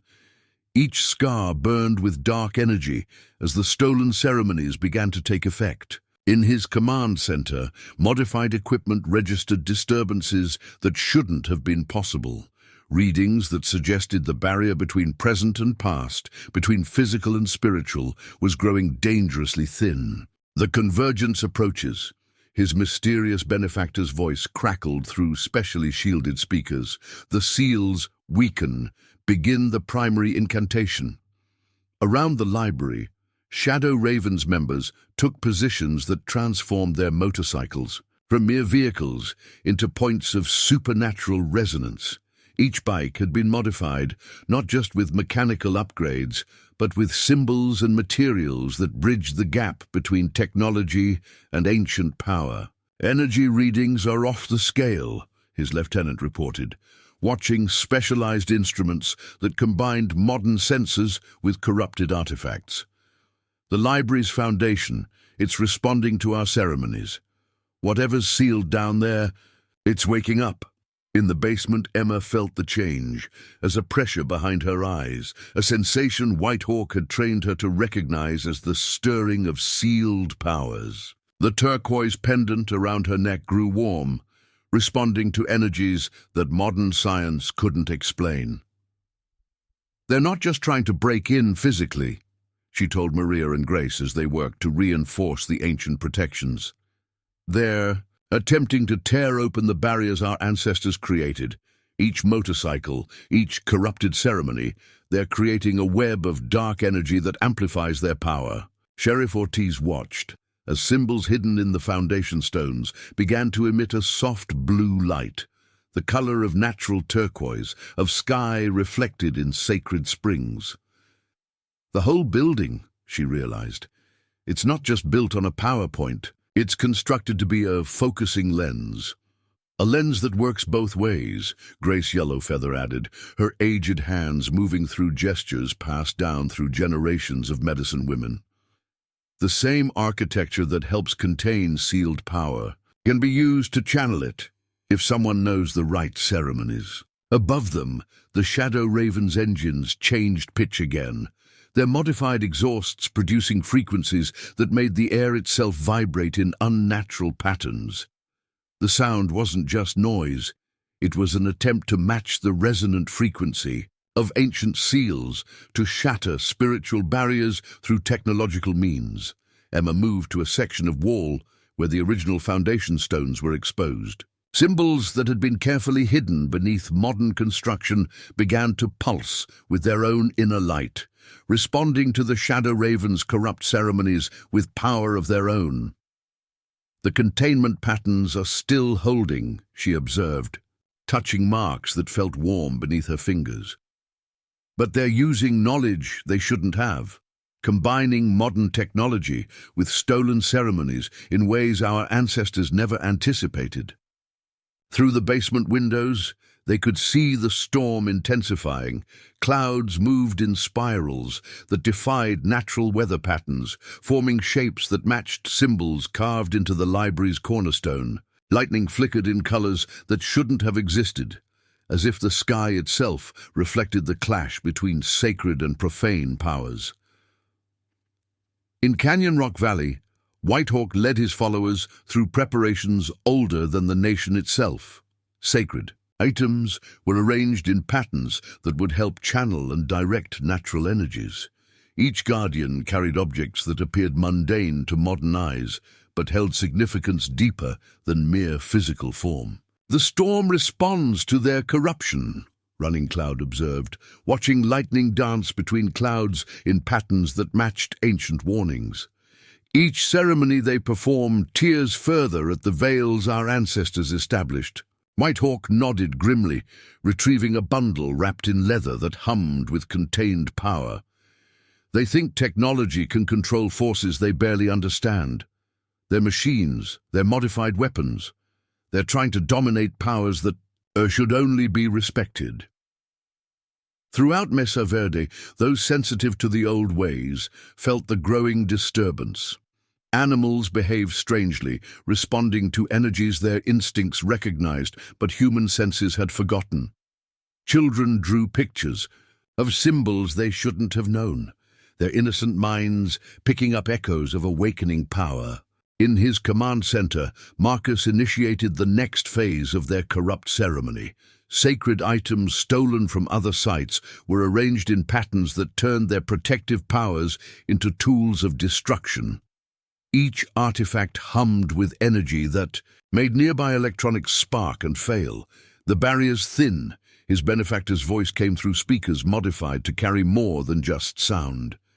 The seals weaken. The time of convergence approaches. But something was wrong. The energy readings weren't following predicted patterns. The library's defenses responded to their attacks with unexpected strength, as if the building itself was more than just a container for sealed power.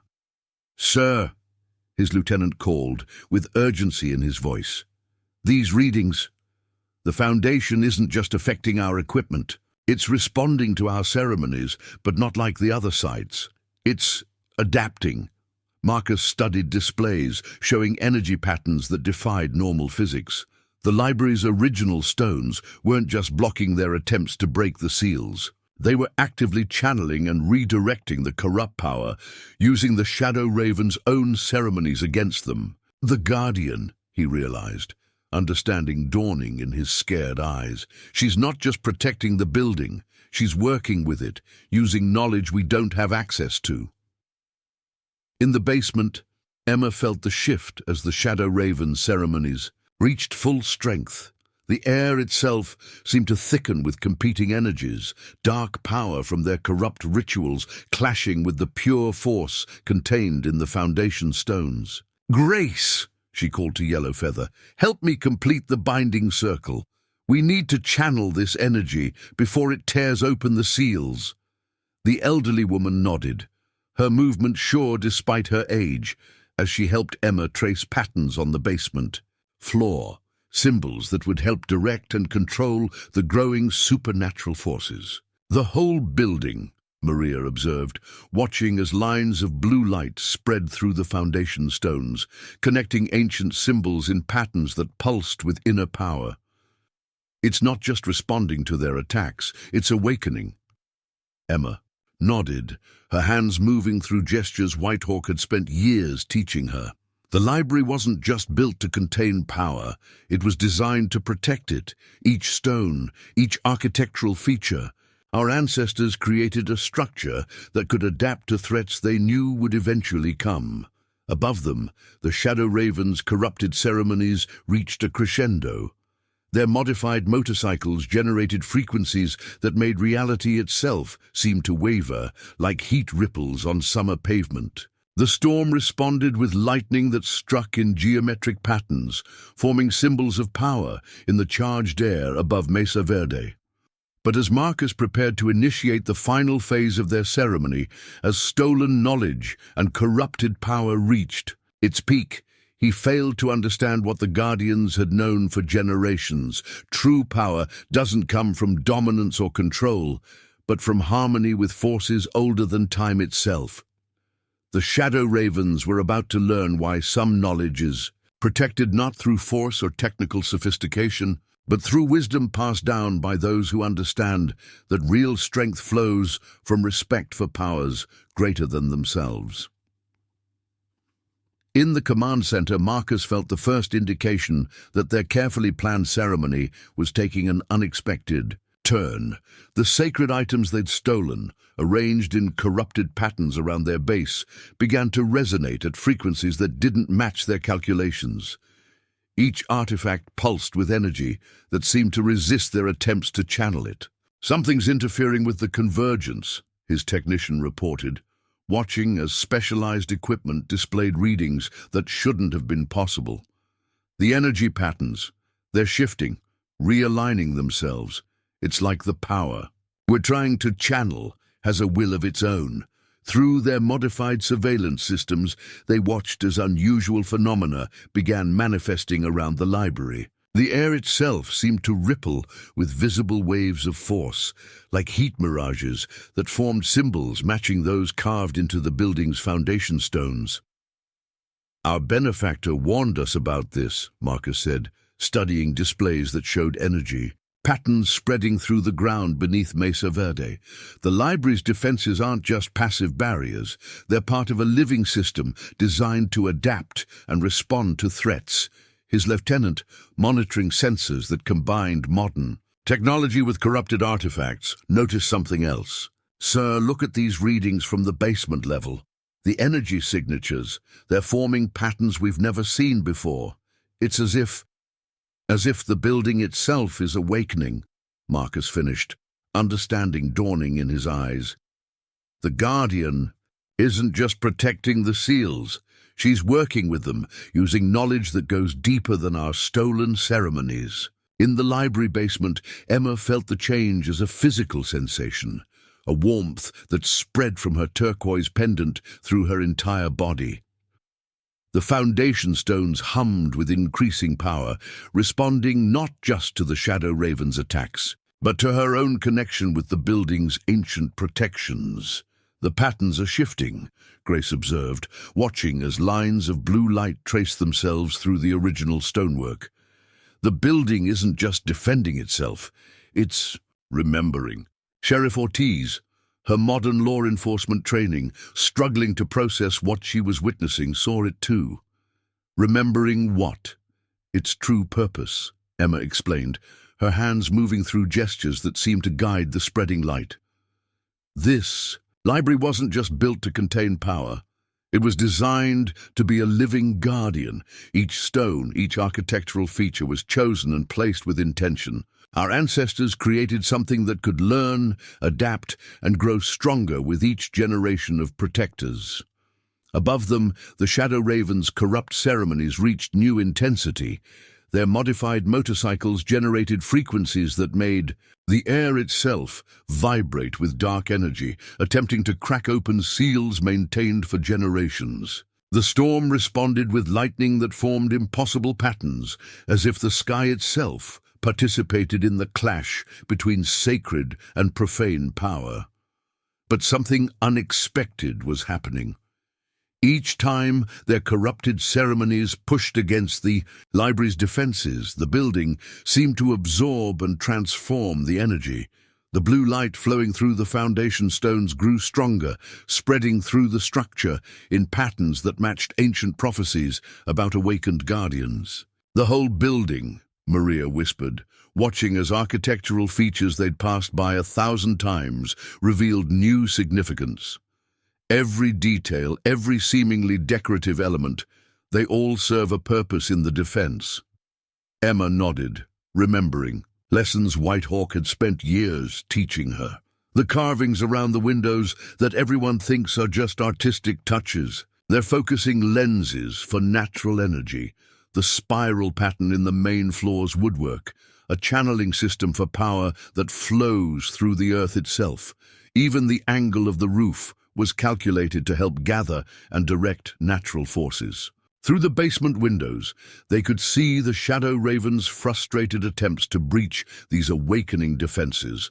Their corrupted ceremonies, combining stolen knowledge with modern technology, clashed against protections that grew stronger. With each attack, in Canyon Rock Valley, Whitehawk felt the surge of power as a pressure change that made his ears pop.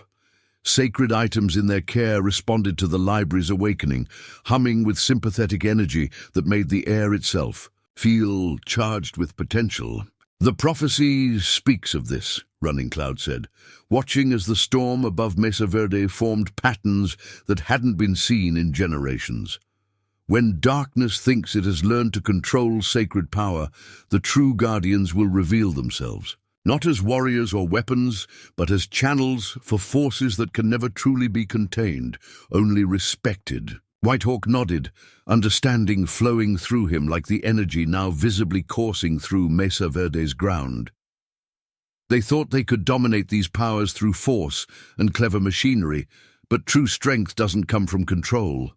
It comes from harmony with forces greater than ourselves. In his command center, Marcus watched with growing concern as his carefully planned operation began to unravel. The power they'd thought they could manipulate was proving to be far more complex than their stolen knowledge had suggested. "Sir," his technician called urgently, "these energy readings, they're not just defensive reactions anymore.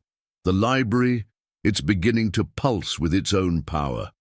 Each attack we launch seems to make it stronger." Marcus studied displays showing phenomena that defied both physics and their corrupted understanding of sacred power. The building wasn't just resisting their attempts to break its seals, it was actively responding, using their own energy against them in ways their stolen ceremonies hadn't prepared them for. The Guardian, he realized, watching as blue light began to shine visibly through the library's windows. She's not just some trained protector, she's part of the system itself, a living key that helps the building remember its true purpose. Through their modified senses, they watched as the library's transformation continued. Architectural features that had seemed merely decorative began to glow with inner light. The very stones of the foundation pulsed with power that made their corrupted artifacts resonate at frequencies they couldn't control. The storm above intensified, but not in the way their ceremonies had intended.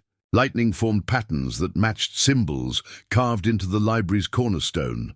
Not the corrupted versions Marcus wore on his skin, but the original sacred forms their dark ceremonies had tried to twist. As both sides prepared for the confrontation's next phase, the fundamental difference in their approaches became clear. The Shadow Ravens had sought to dominate powers they barely understood, using force and clever technology to break seals maintained for generations. But Emma and her allies worked in harmony with forces older than time itself, understanding that true strength comes not from controlling power, but from respecting its natural flow and purpose. The library, awakening to its true nature as a living guardian of sacred knowledge, was about to show these corrupted warriors why some powers can never be stolen or dominated.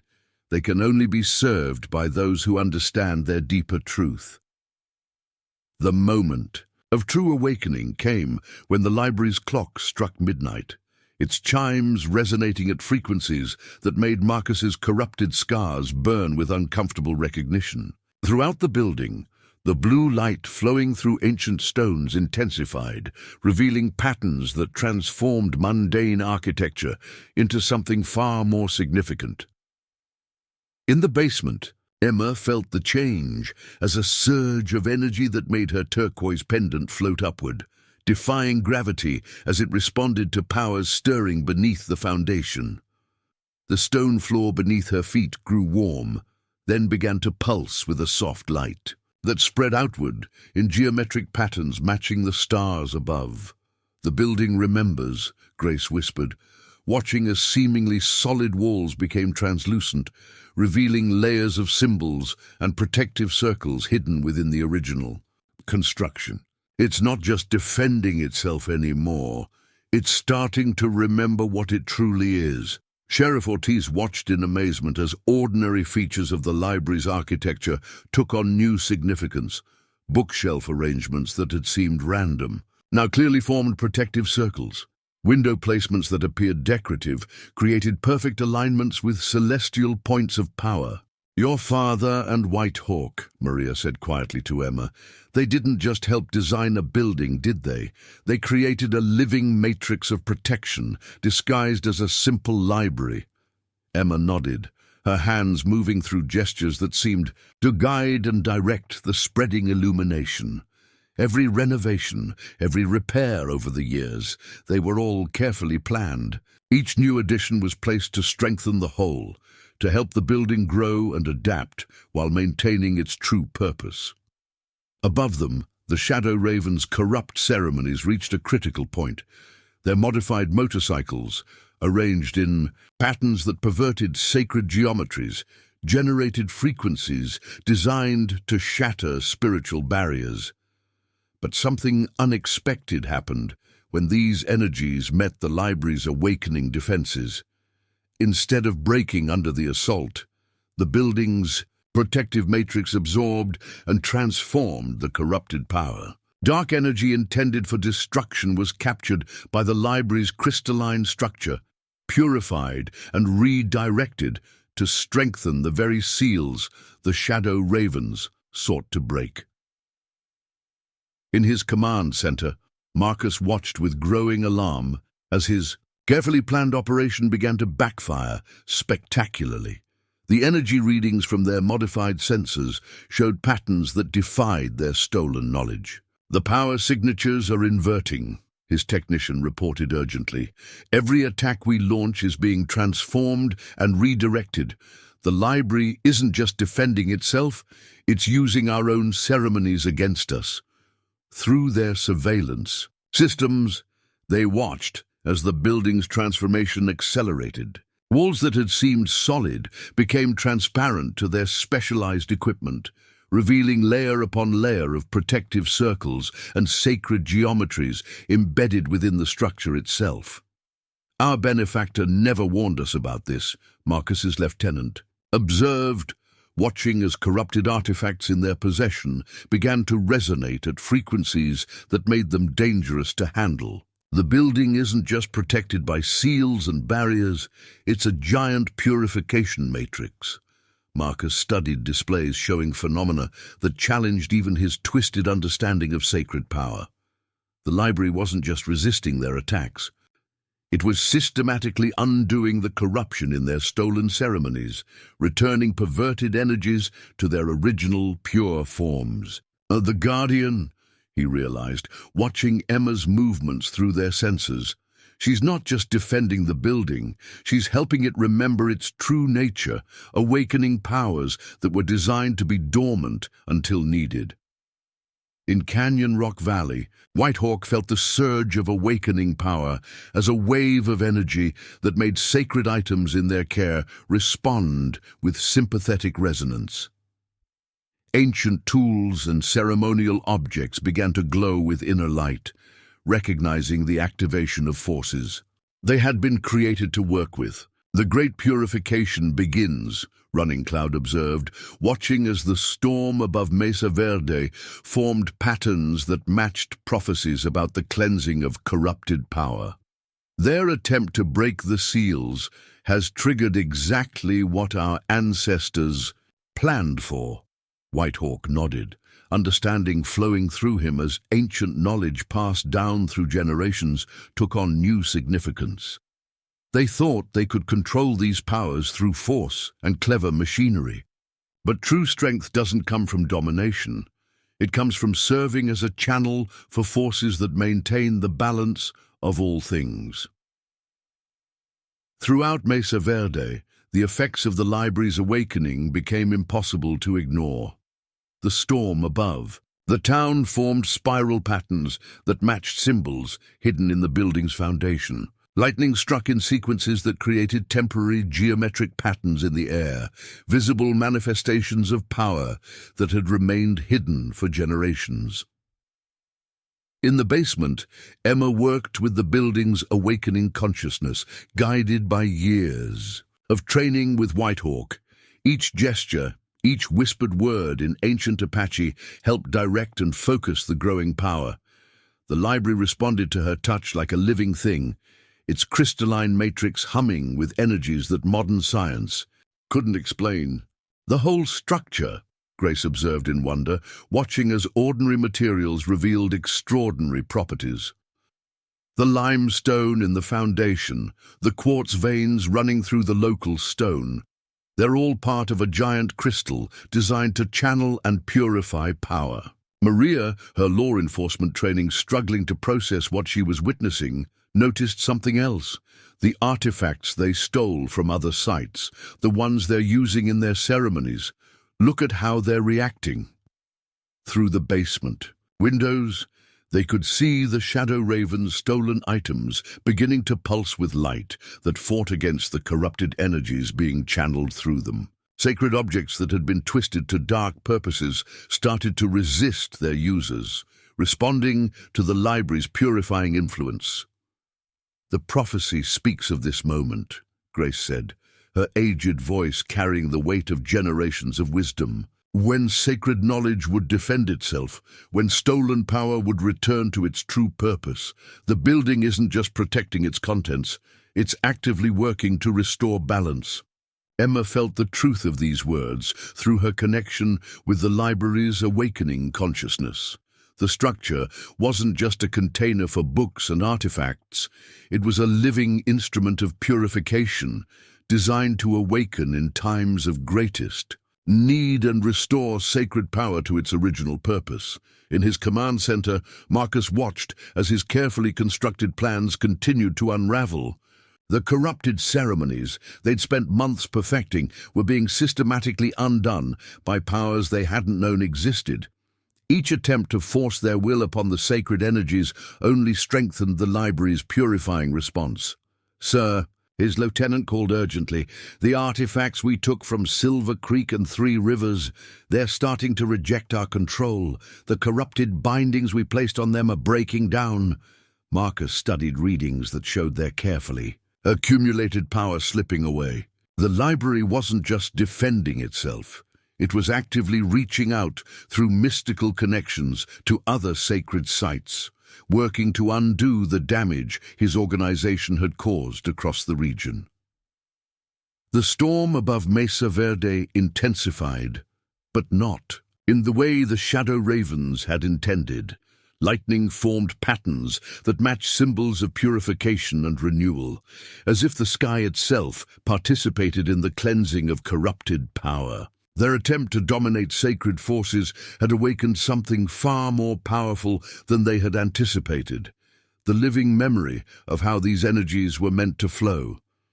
As both sides prepared for the confrontation's critical phase, the fundamental truth of their situation became clear. The Shadow Ravens had sought to control powers they barely understood, using force and stolen knowledge to bend sacred energies to their will. But in doing so, they had triggered exactly what the ancient guardians had planned for, a systematic restoration of balance, guided by those who understood that true power comes not from control, but from harmony with forces greater than themselves.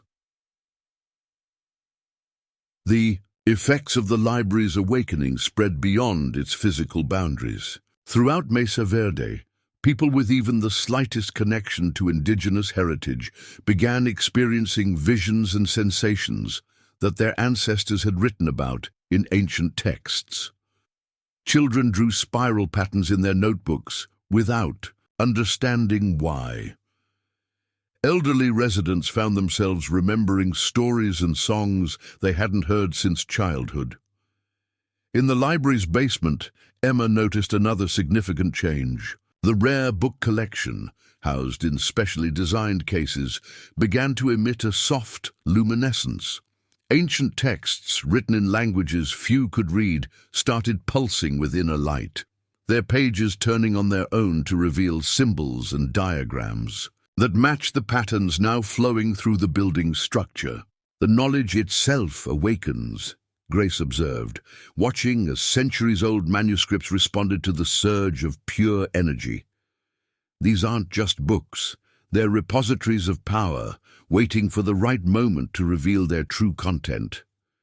Sheriff Ortiz, moving closer to examine the phenomenon, noticed something extraordinary. The text. It's changing. Words written in English or Spanish are shifting, revealing older writing underneath. Emma nodded, understanding flowing through her like the currents of power now visible in the air. Their palimpsests, sacred texts hidden within mundane books.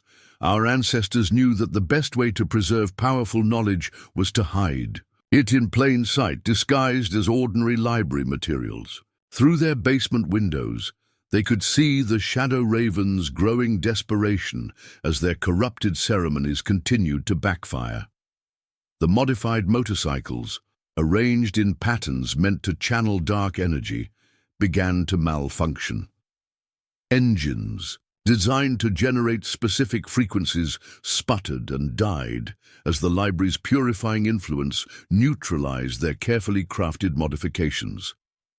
In his command center, Marcus faced a cascade of crises as his operation unraveled. Sacred items stolen from other sites, now awakened by the library's power, actively resisted their corrupted uses. Ancient artifacts they had modified with modern technology began to shed their unauthorized additions, returning to their original states.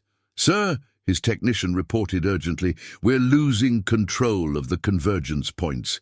The energy patterns, they're not just reversing our ceremonies, they're reaching back through our connections to other sites, undoing changes we made months ago." Marcus watched in growing alarm as displays showed their carefully accumulated power dissipating. The library's awakening had triggered a chain reaction that threatened to undo years of preparation. Through their specialized sensors, they could see the building's influence spreading like ripples in a pond, touching other places where they had corrupted sacred power. "Our benefactor," he spoke urgently into their modified communication system, "we need guidance. The situation has evolved beyond our predictions." But the response they received carried none of the usual confidence. Their mysterious supporter's voice came through distorted, as if the very frequencies they used to communicate were being purified and transformed. This was not foreseen.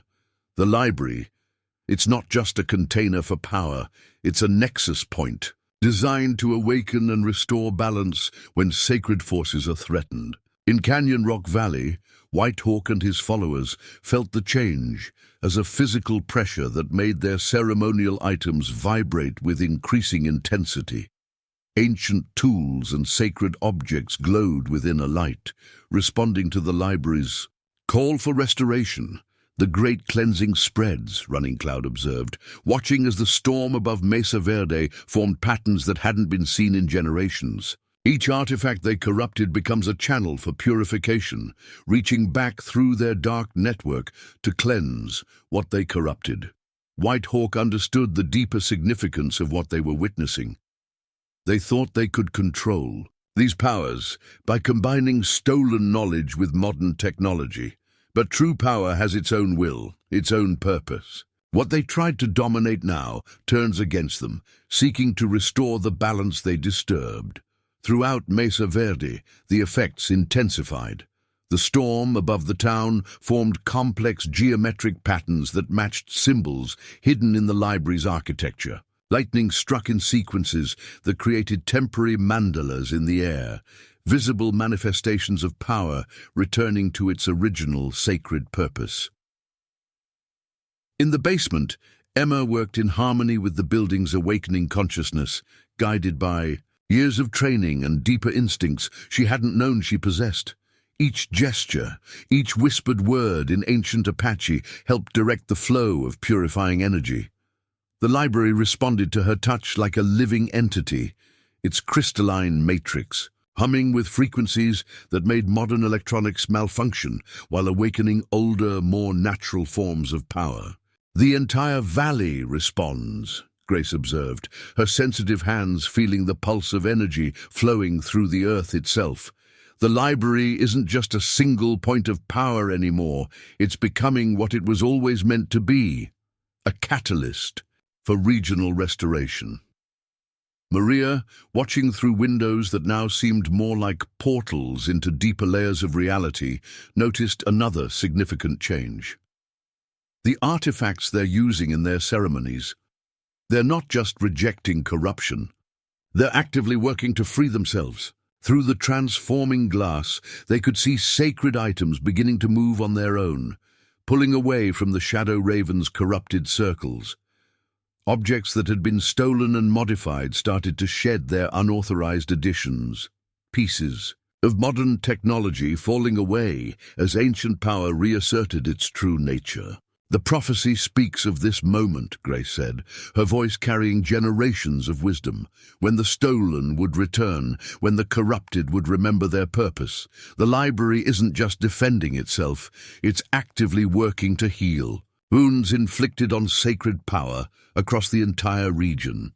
Emma felt the truth of these words resonating through her connection with the library's living matrix.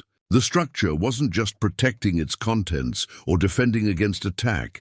It was fulfilling its ultimate purpose as an instrument of restoration, designed to awaken in times of crisis and return sacred forces to their original, balanced state. In his command center, Marcus watched as years of careful preparation dissolved in waves of purifying energy. The corrupted ceremonies they'd developed through stolen knowledge were being systematically unmade, their effects reversed by powers they hadn't known existed.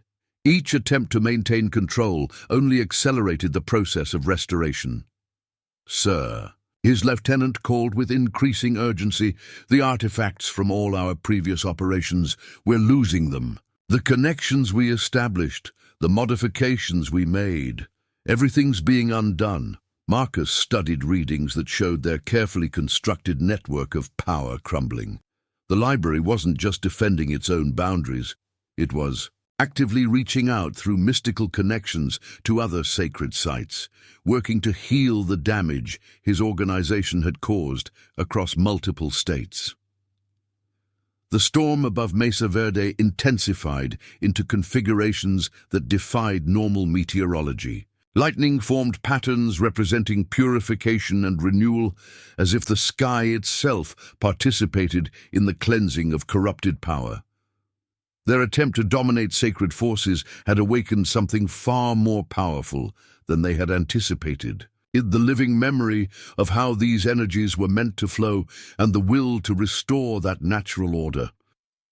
The first revelation of the Shadow Raven's true identity came as their corrupted ceremonies began to collapse. Marcus's mysterious benefactor, speaking through increasingly unstable communication channels, finally showed its real nature.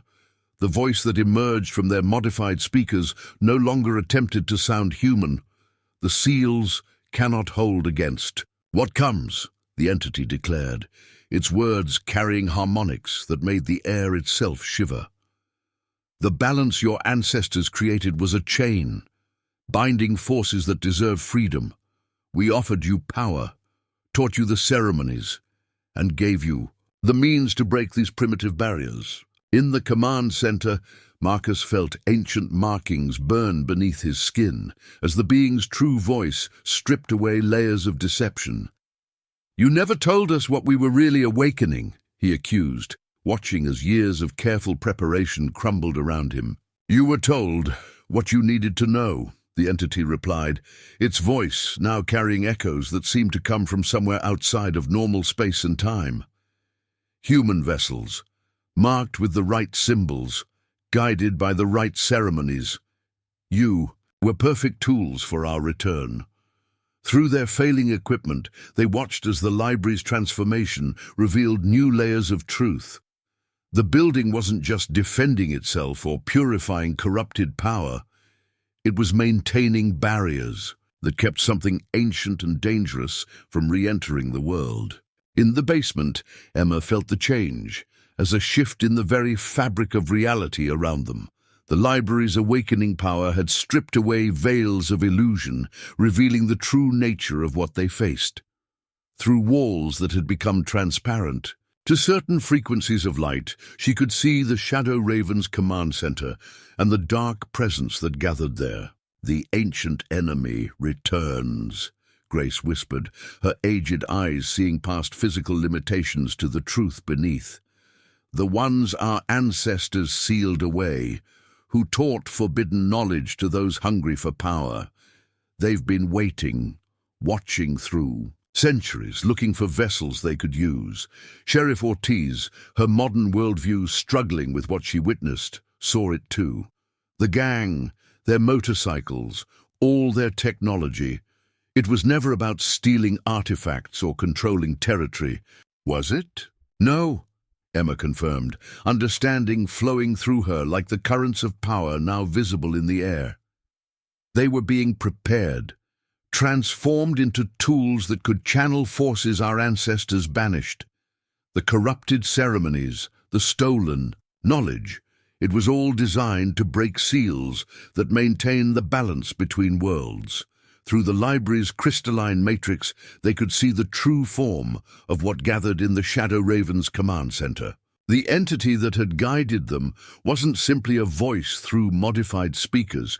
It was a presence that existed in spaces between normal reality, using corrupted humans as bridges to affect the physical world. "Your father knew," Grace said quietly. To Emma, "That's why he worked with Whitehawk to prepare you, to prepare this place." They understood that the Ancient Ones would try to return, using modern methods to bypass traditional protections. In Canyon Rock Valley, Whitehawk and his followers felt the shift as a disturbance in barriers older than human civilization. Sacred items in their care resonated with defensive energy, responding to the awakening of powers they had been created to contain. "The prophecy speaks of this moment," Running Cloud said, watching as the storm above Mesa Verde formed patterns that represented cosmic warfare.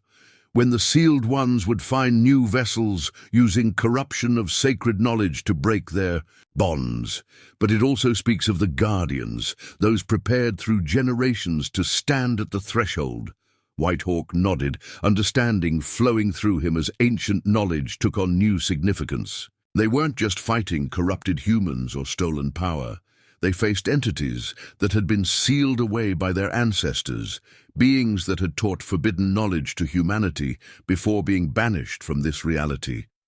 Throughout Mesa Verde, the effects of this revelation manifested in ways that defied normal explanation. The storm above the town formed configurations that matched diagrams in ancient texts describing the first sealing of these entities. Lightning created temporary tears in the fabric of reality, offering glimpses of spaces that existed between normal dimensions.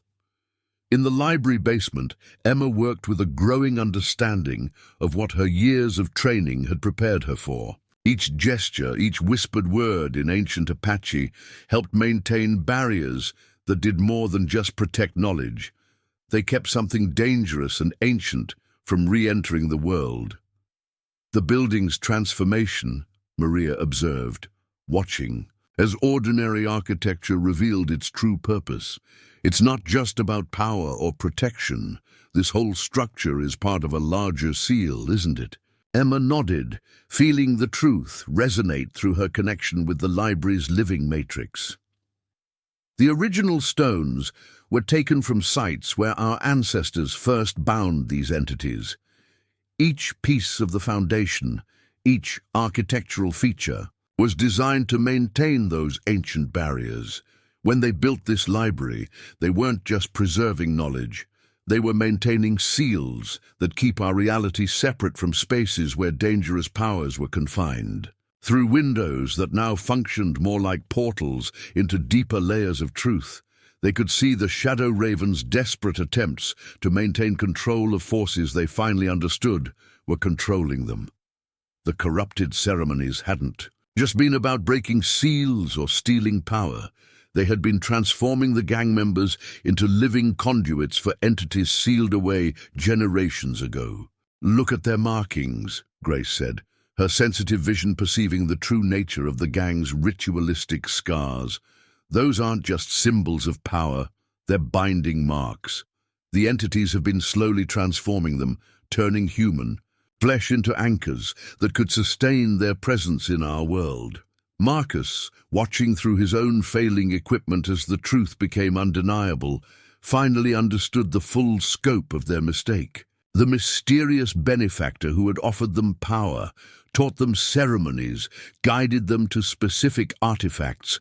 It had been preparing them as vessels, using their desire for control and dominance to create tools for its own return. "You used us," He accused the presence that gathered in their command center, watching as his carefully accumulated power turned against him. All the knowledge, the ceremonies, the modifications to our equipment. It was never about giving us control. You were transforming us into bridges you could cross. The entity's response carried centuries of patient malice. Humans are so easily led by promises of power, so willing to corrupt sacred knowledge if they believe it serves their ambitions. Your kind has not changed since we first offered forbidden teachings to your ancestors. You remain perfect vessels for our return, but as the sealed ones attempted to manifest fully in our reality, they confronted something they hadn't anticipated. The library's awakening hadn't just activated defenses or purified corrupted power.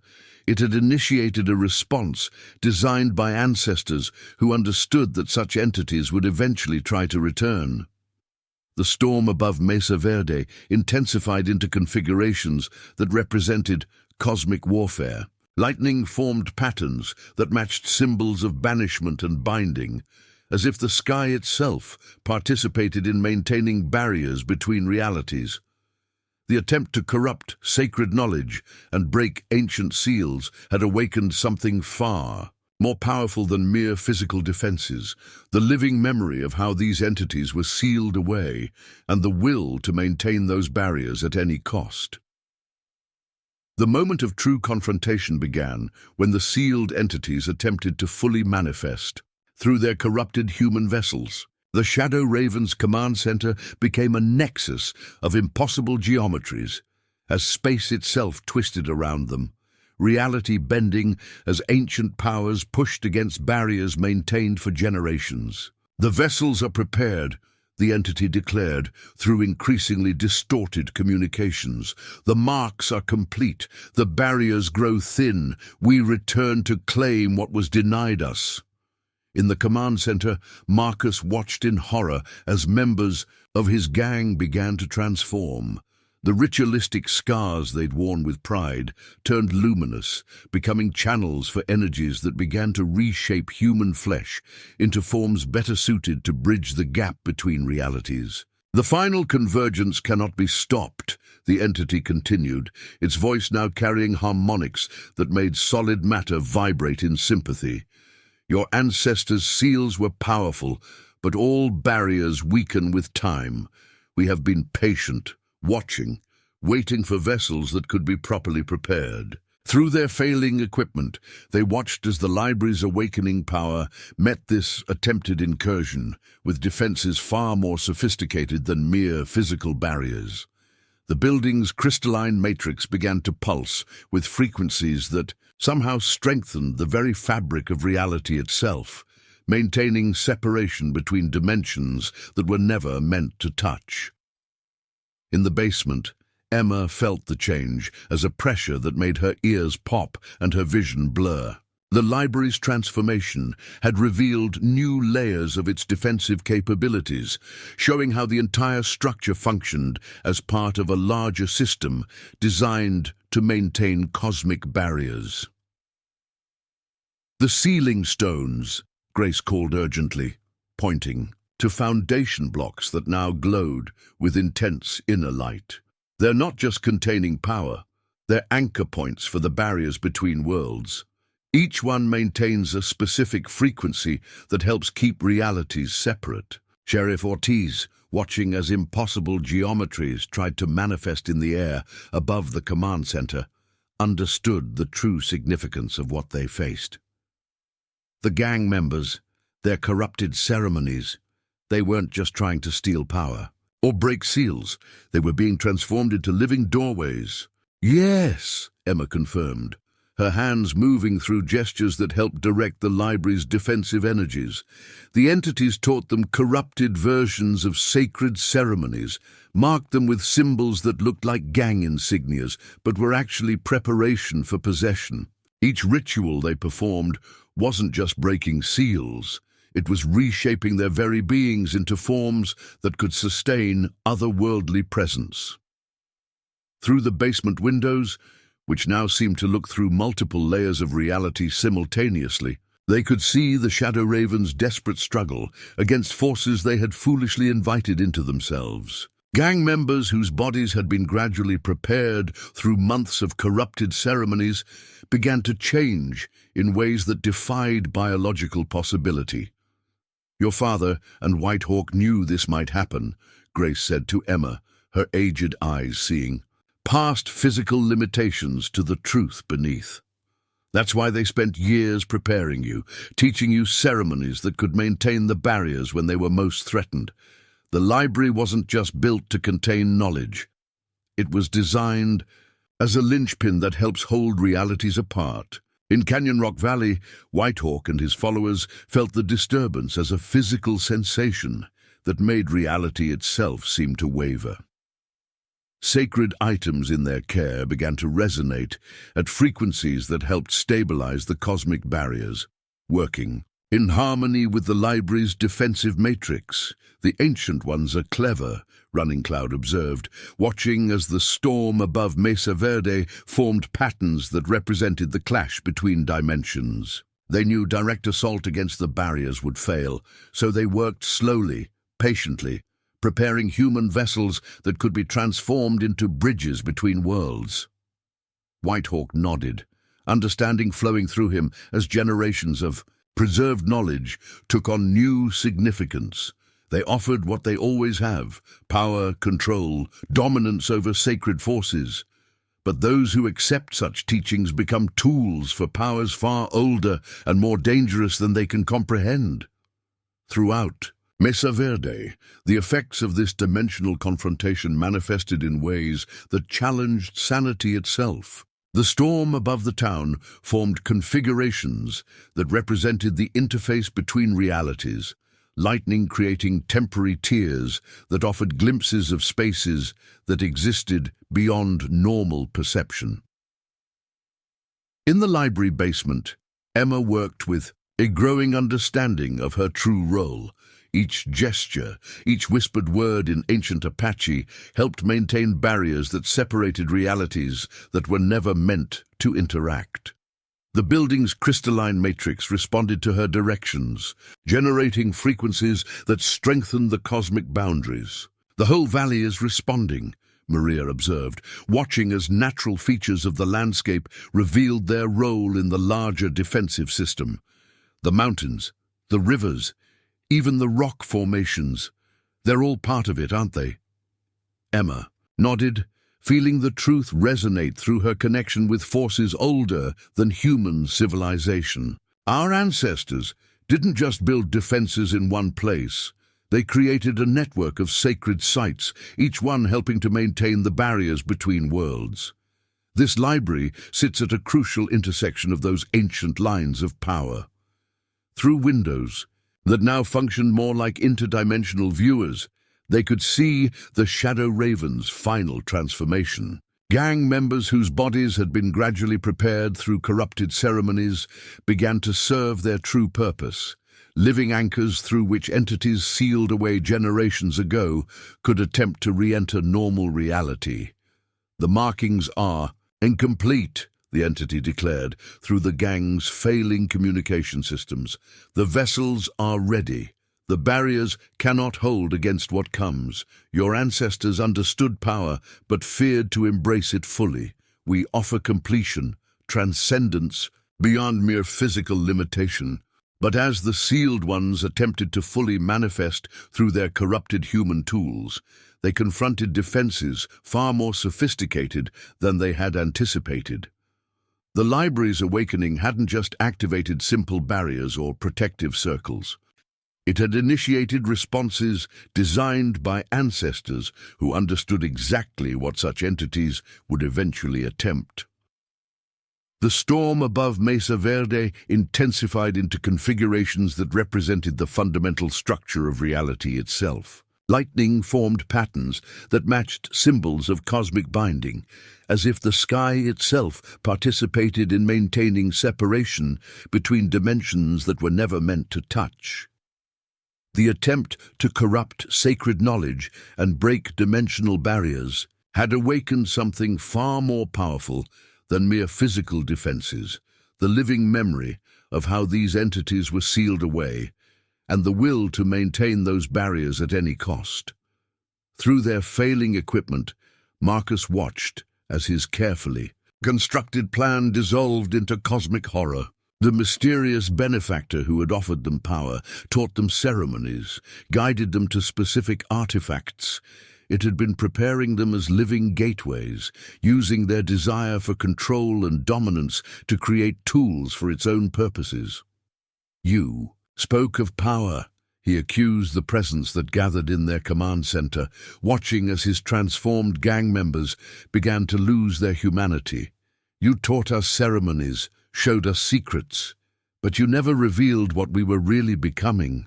The entity's response carried millennia of patient malice. Humans are such perfect tools, so easily shaped by promises of power, so willing to corrupt themselves if they believe it serves their ambitions.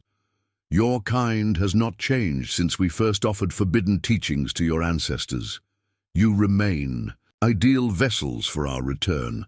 In the library basement, Emma felt the shift as the dimensional barriers began to strain under unprecedented pressure. The building's defensive matrix responded by revealing new layers of protection, each more sophisticated than the last. Walls that had seemed solid became translucent, showing how every brick and beam had been placed with precise intention. "Look at the construction patterns," Grace said, her trained eyes picking out details that had been hidden for generations. "The entire building is a three-dimensional representation of the barriers between worlds. Each level, each room is positioned to maintain specific frequencies of separation." Maria watched as architectural features took on new significance. The spiral staircase in the rare book section, the arrangement of the reading rooms, even the angle of the roof. Are they all part of it? "Yes," Emma confirmed, her hands moving through increasingly complex patterns as she worked with the building's awakening consciousness. "Our ancestors understood that the best way to hide powerful defenses was to make them look like ordinary architecture. Every detail serves multiple purposes." Through their enhanced perception, they could see how the library's design incorporated principles that modern physics was only beginning to understand. The entire structure functioned as a massive resonance chamber, generating frequencies that helped maintain the stability of local space-time. In Canyon Rock Valley, Whitehawk and his followers began the ancient ceremonies that would help reinforce these cosmic barriers. Sacred items were arranged in patterns that matched the library's architectural geometry, creating a synchronized network of protective energies. "The ancient ones are persistent," Running Cloud observed, watching as reality itself seemed to ripple around the Shadow Raven's command center. "They've tried this before, using different vessels in different ages. Each time, they search for new ways to bypass the barriers our ancestors created." Whitehawk nodded, understanding flowing through him as he witnessed patterns that matched, warnings passed down through generations. They adapt, learn from each failure. In the past, they used sacred objects as anchors. Now they've learned to prepare living vessels, combining corrupted ceremonies with modern technology. Throughout Mesa Verde, the effects of this dimensional confrontation became impossible to ignore. The storm above the town formed configurations that seemed to fold space itself, creating geometric patterns that represented the structure of reality. Lightning struck in sequences that momentarily revealed other layers of existence, spaces that existed parallel to normal reality. In the command center, Marcus watched in horror as his transformed gang members began to serve their true purpose. Bodies marked with corrupted symbols became anchor points for entities trying to bridge the gap between dimensions. The process was both beautiful and terrible, human flesh reshaping itself into forms better suited to channel otherworldly presences. "The barriers weaken," the entity declared through their failing communications. "The vessels are ready. The convergence approaches. Your ancestors' fear of true power led them to create these limitations, these artificial separations between realities. We offer completion, the fulfillment of human potential. But as the sealed ones pushed against dimensional barriers, they encountered resistance they hadn't expected. The library's defensive matrix didn't just generate protective energies. It actively worked to maintain the fundamental structure of local reality. Each attempt to breach the barriers was met with sophisticated countermeasures designed by ancestors who had understood exactly what they were fighting. "Your father's research," Grace said to Emma, watching as the building's defenses responded to each new threat. "All those years studying architectural harmonics, working with Whitehawk to understand how sacred geometry could be incorporated into modern construction. They weren't just preserving knowledge, they were preparing for this moment." Emma nodded, feeling the truth resonate through her connection with the library's living matrix. They understood that the Ancient Ones would eventually find new ways to attempt to return, so they created defenses that could adapt and evolve, using principles that bridge the gap between sacred knowledge and modern science. Through windows that now functioned like multidimensional viewers, they could see the full scope of what they faced. The Shadow Raven's command center had become a nexus where multiple realities intersected, space itself bending around transformed gang members who served as living anchors for entities trying to manifest in our world. The markings on their bodies, Maria observed, her police training struggling to process what she witnessed. They're not just decorative or symbolic anymore. They're becoming active, like circuits carrying some kind of energy. "Living circuitry," Grace confirmed, her aged eyes seeing past physical limitations to the deeper truth. The entities taught them corrupted ceremonies that gradually transformed human flesh into conducive material for interdimensional energy. Each ritual, each mark, was part of a larger pattern designed to create biological gateways. In his command center, Marcus finally understood the full horror of what they had become. The mysterious benefactor who had guided them, taught them ceremonies, helped them modify their equipment. It had been preparing them as components in a larger system. Their bodies, marked with corrupted symbols and transformed by twisted rituals, were now trying to serve as living doorways between realities. "You never wanted to give us power," he accused the presence that gathered around them, watching as his transformed gang members lost the last traces of their humanity. "You were using us to create biological technology, living tools that could help you bypass the barriers our ancestors created." The turning point in the cosmic confrontation came when Emma realized the true purpose of her father's extensive research into ancient Apache ceremonies. Within the library's basement, as reality itself seemed to bend around them, she discovered hidden compartments built into the original foundation stones. Each one contained journals filled with a unique combination of modern physics equations and traditional ceremonial diagrams.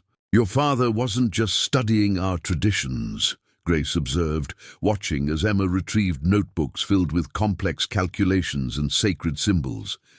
He was finding the connections between ancient wisdom and quantum mechanics, showing how ceremonial knowledge described principles that modern science is only beginning to understand. Through their enhanced perception, they could see how the library's defensive matrix operated on principles that bridged multiple forms of understanding. The building's crystalline structure generated frequencies that modern instruments would recognize as quantum field stabilizers, while simultaneously maintaining what traditional knowledge called the sacred barriers between worlds. "The anchor points," Maria said, watching as seemingly decorative architectural features revealed their true function. "They're not just maintaining spiritual barriers. They're generating actual physical effects that help stabilize local space-time." Emma nodded, her hands moving through gestures that combined ceremonial precision with mathematical accuracy. The Ancient Ones weren't just spiritual entities. They're beings that exist in spaces between normal dimensions. Our ancestors understood this intuitively and created ceremonies that maintained separation between realities. My father helped translate that understanding into modern scientific terms. In the command center, Marcus and his transformed gang members experienced this merger of ancient and modern knowledge in a terrifying way. Their bodies, marked with corrupted symbols and modified by twisted ceremonies, began to resonate at frequencies that modern physics would call dimensional harmonics. The vessels respond, the entity declared, through increasingly unstable communications. The barriers between knowledge systems weaken.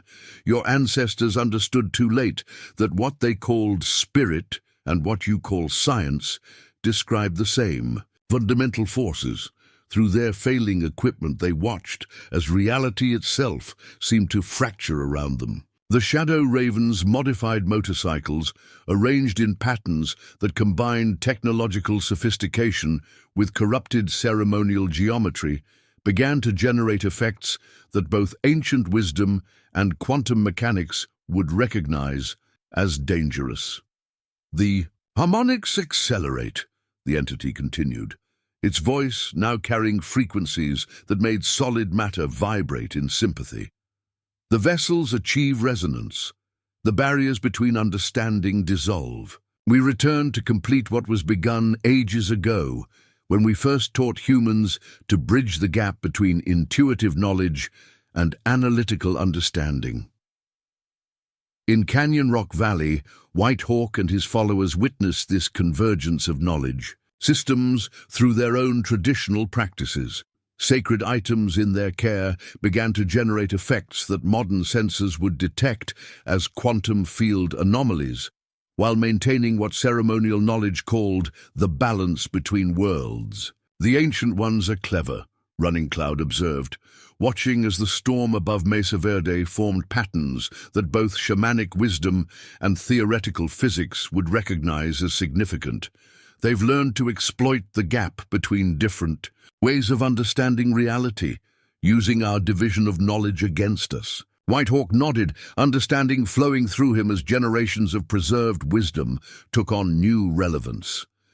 They offer what they always have, the illusion of superior understanding, the promise of unified knowledge, but they hide their true purpose, to break down not just barriers between realities, but between different ways of comprehending those barriers.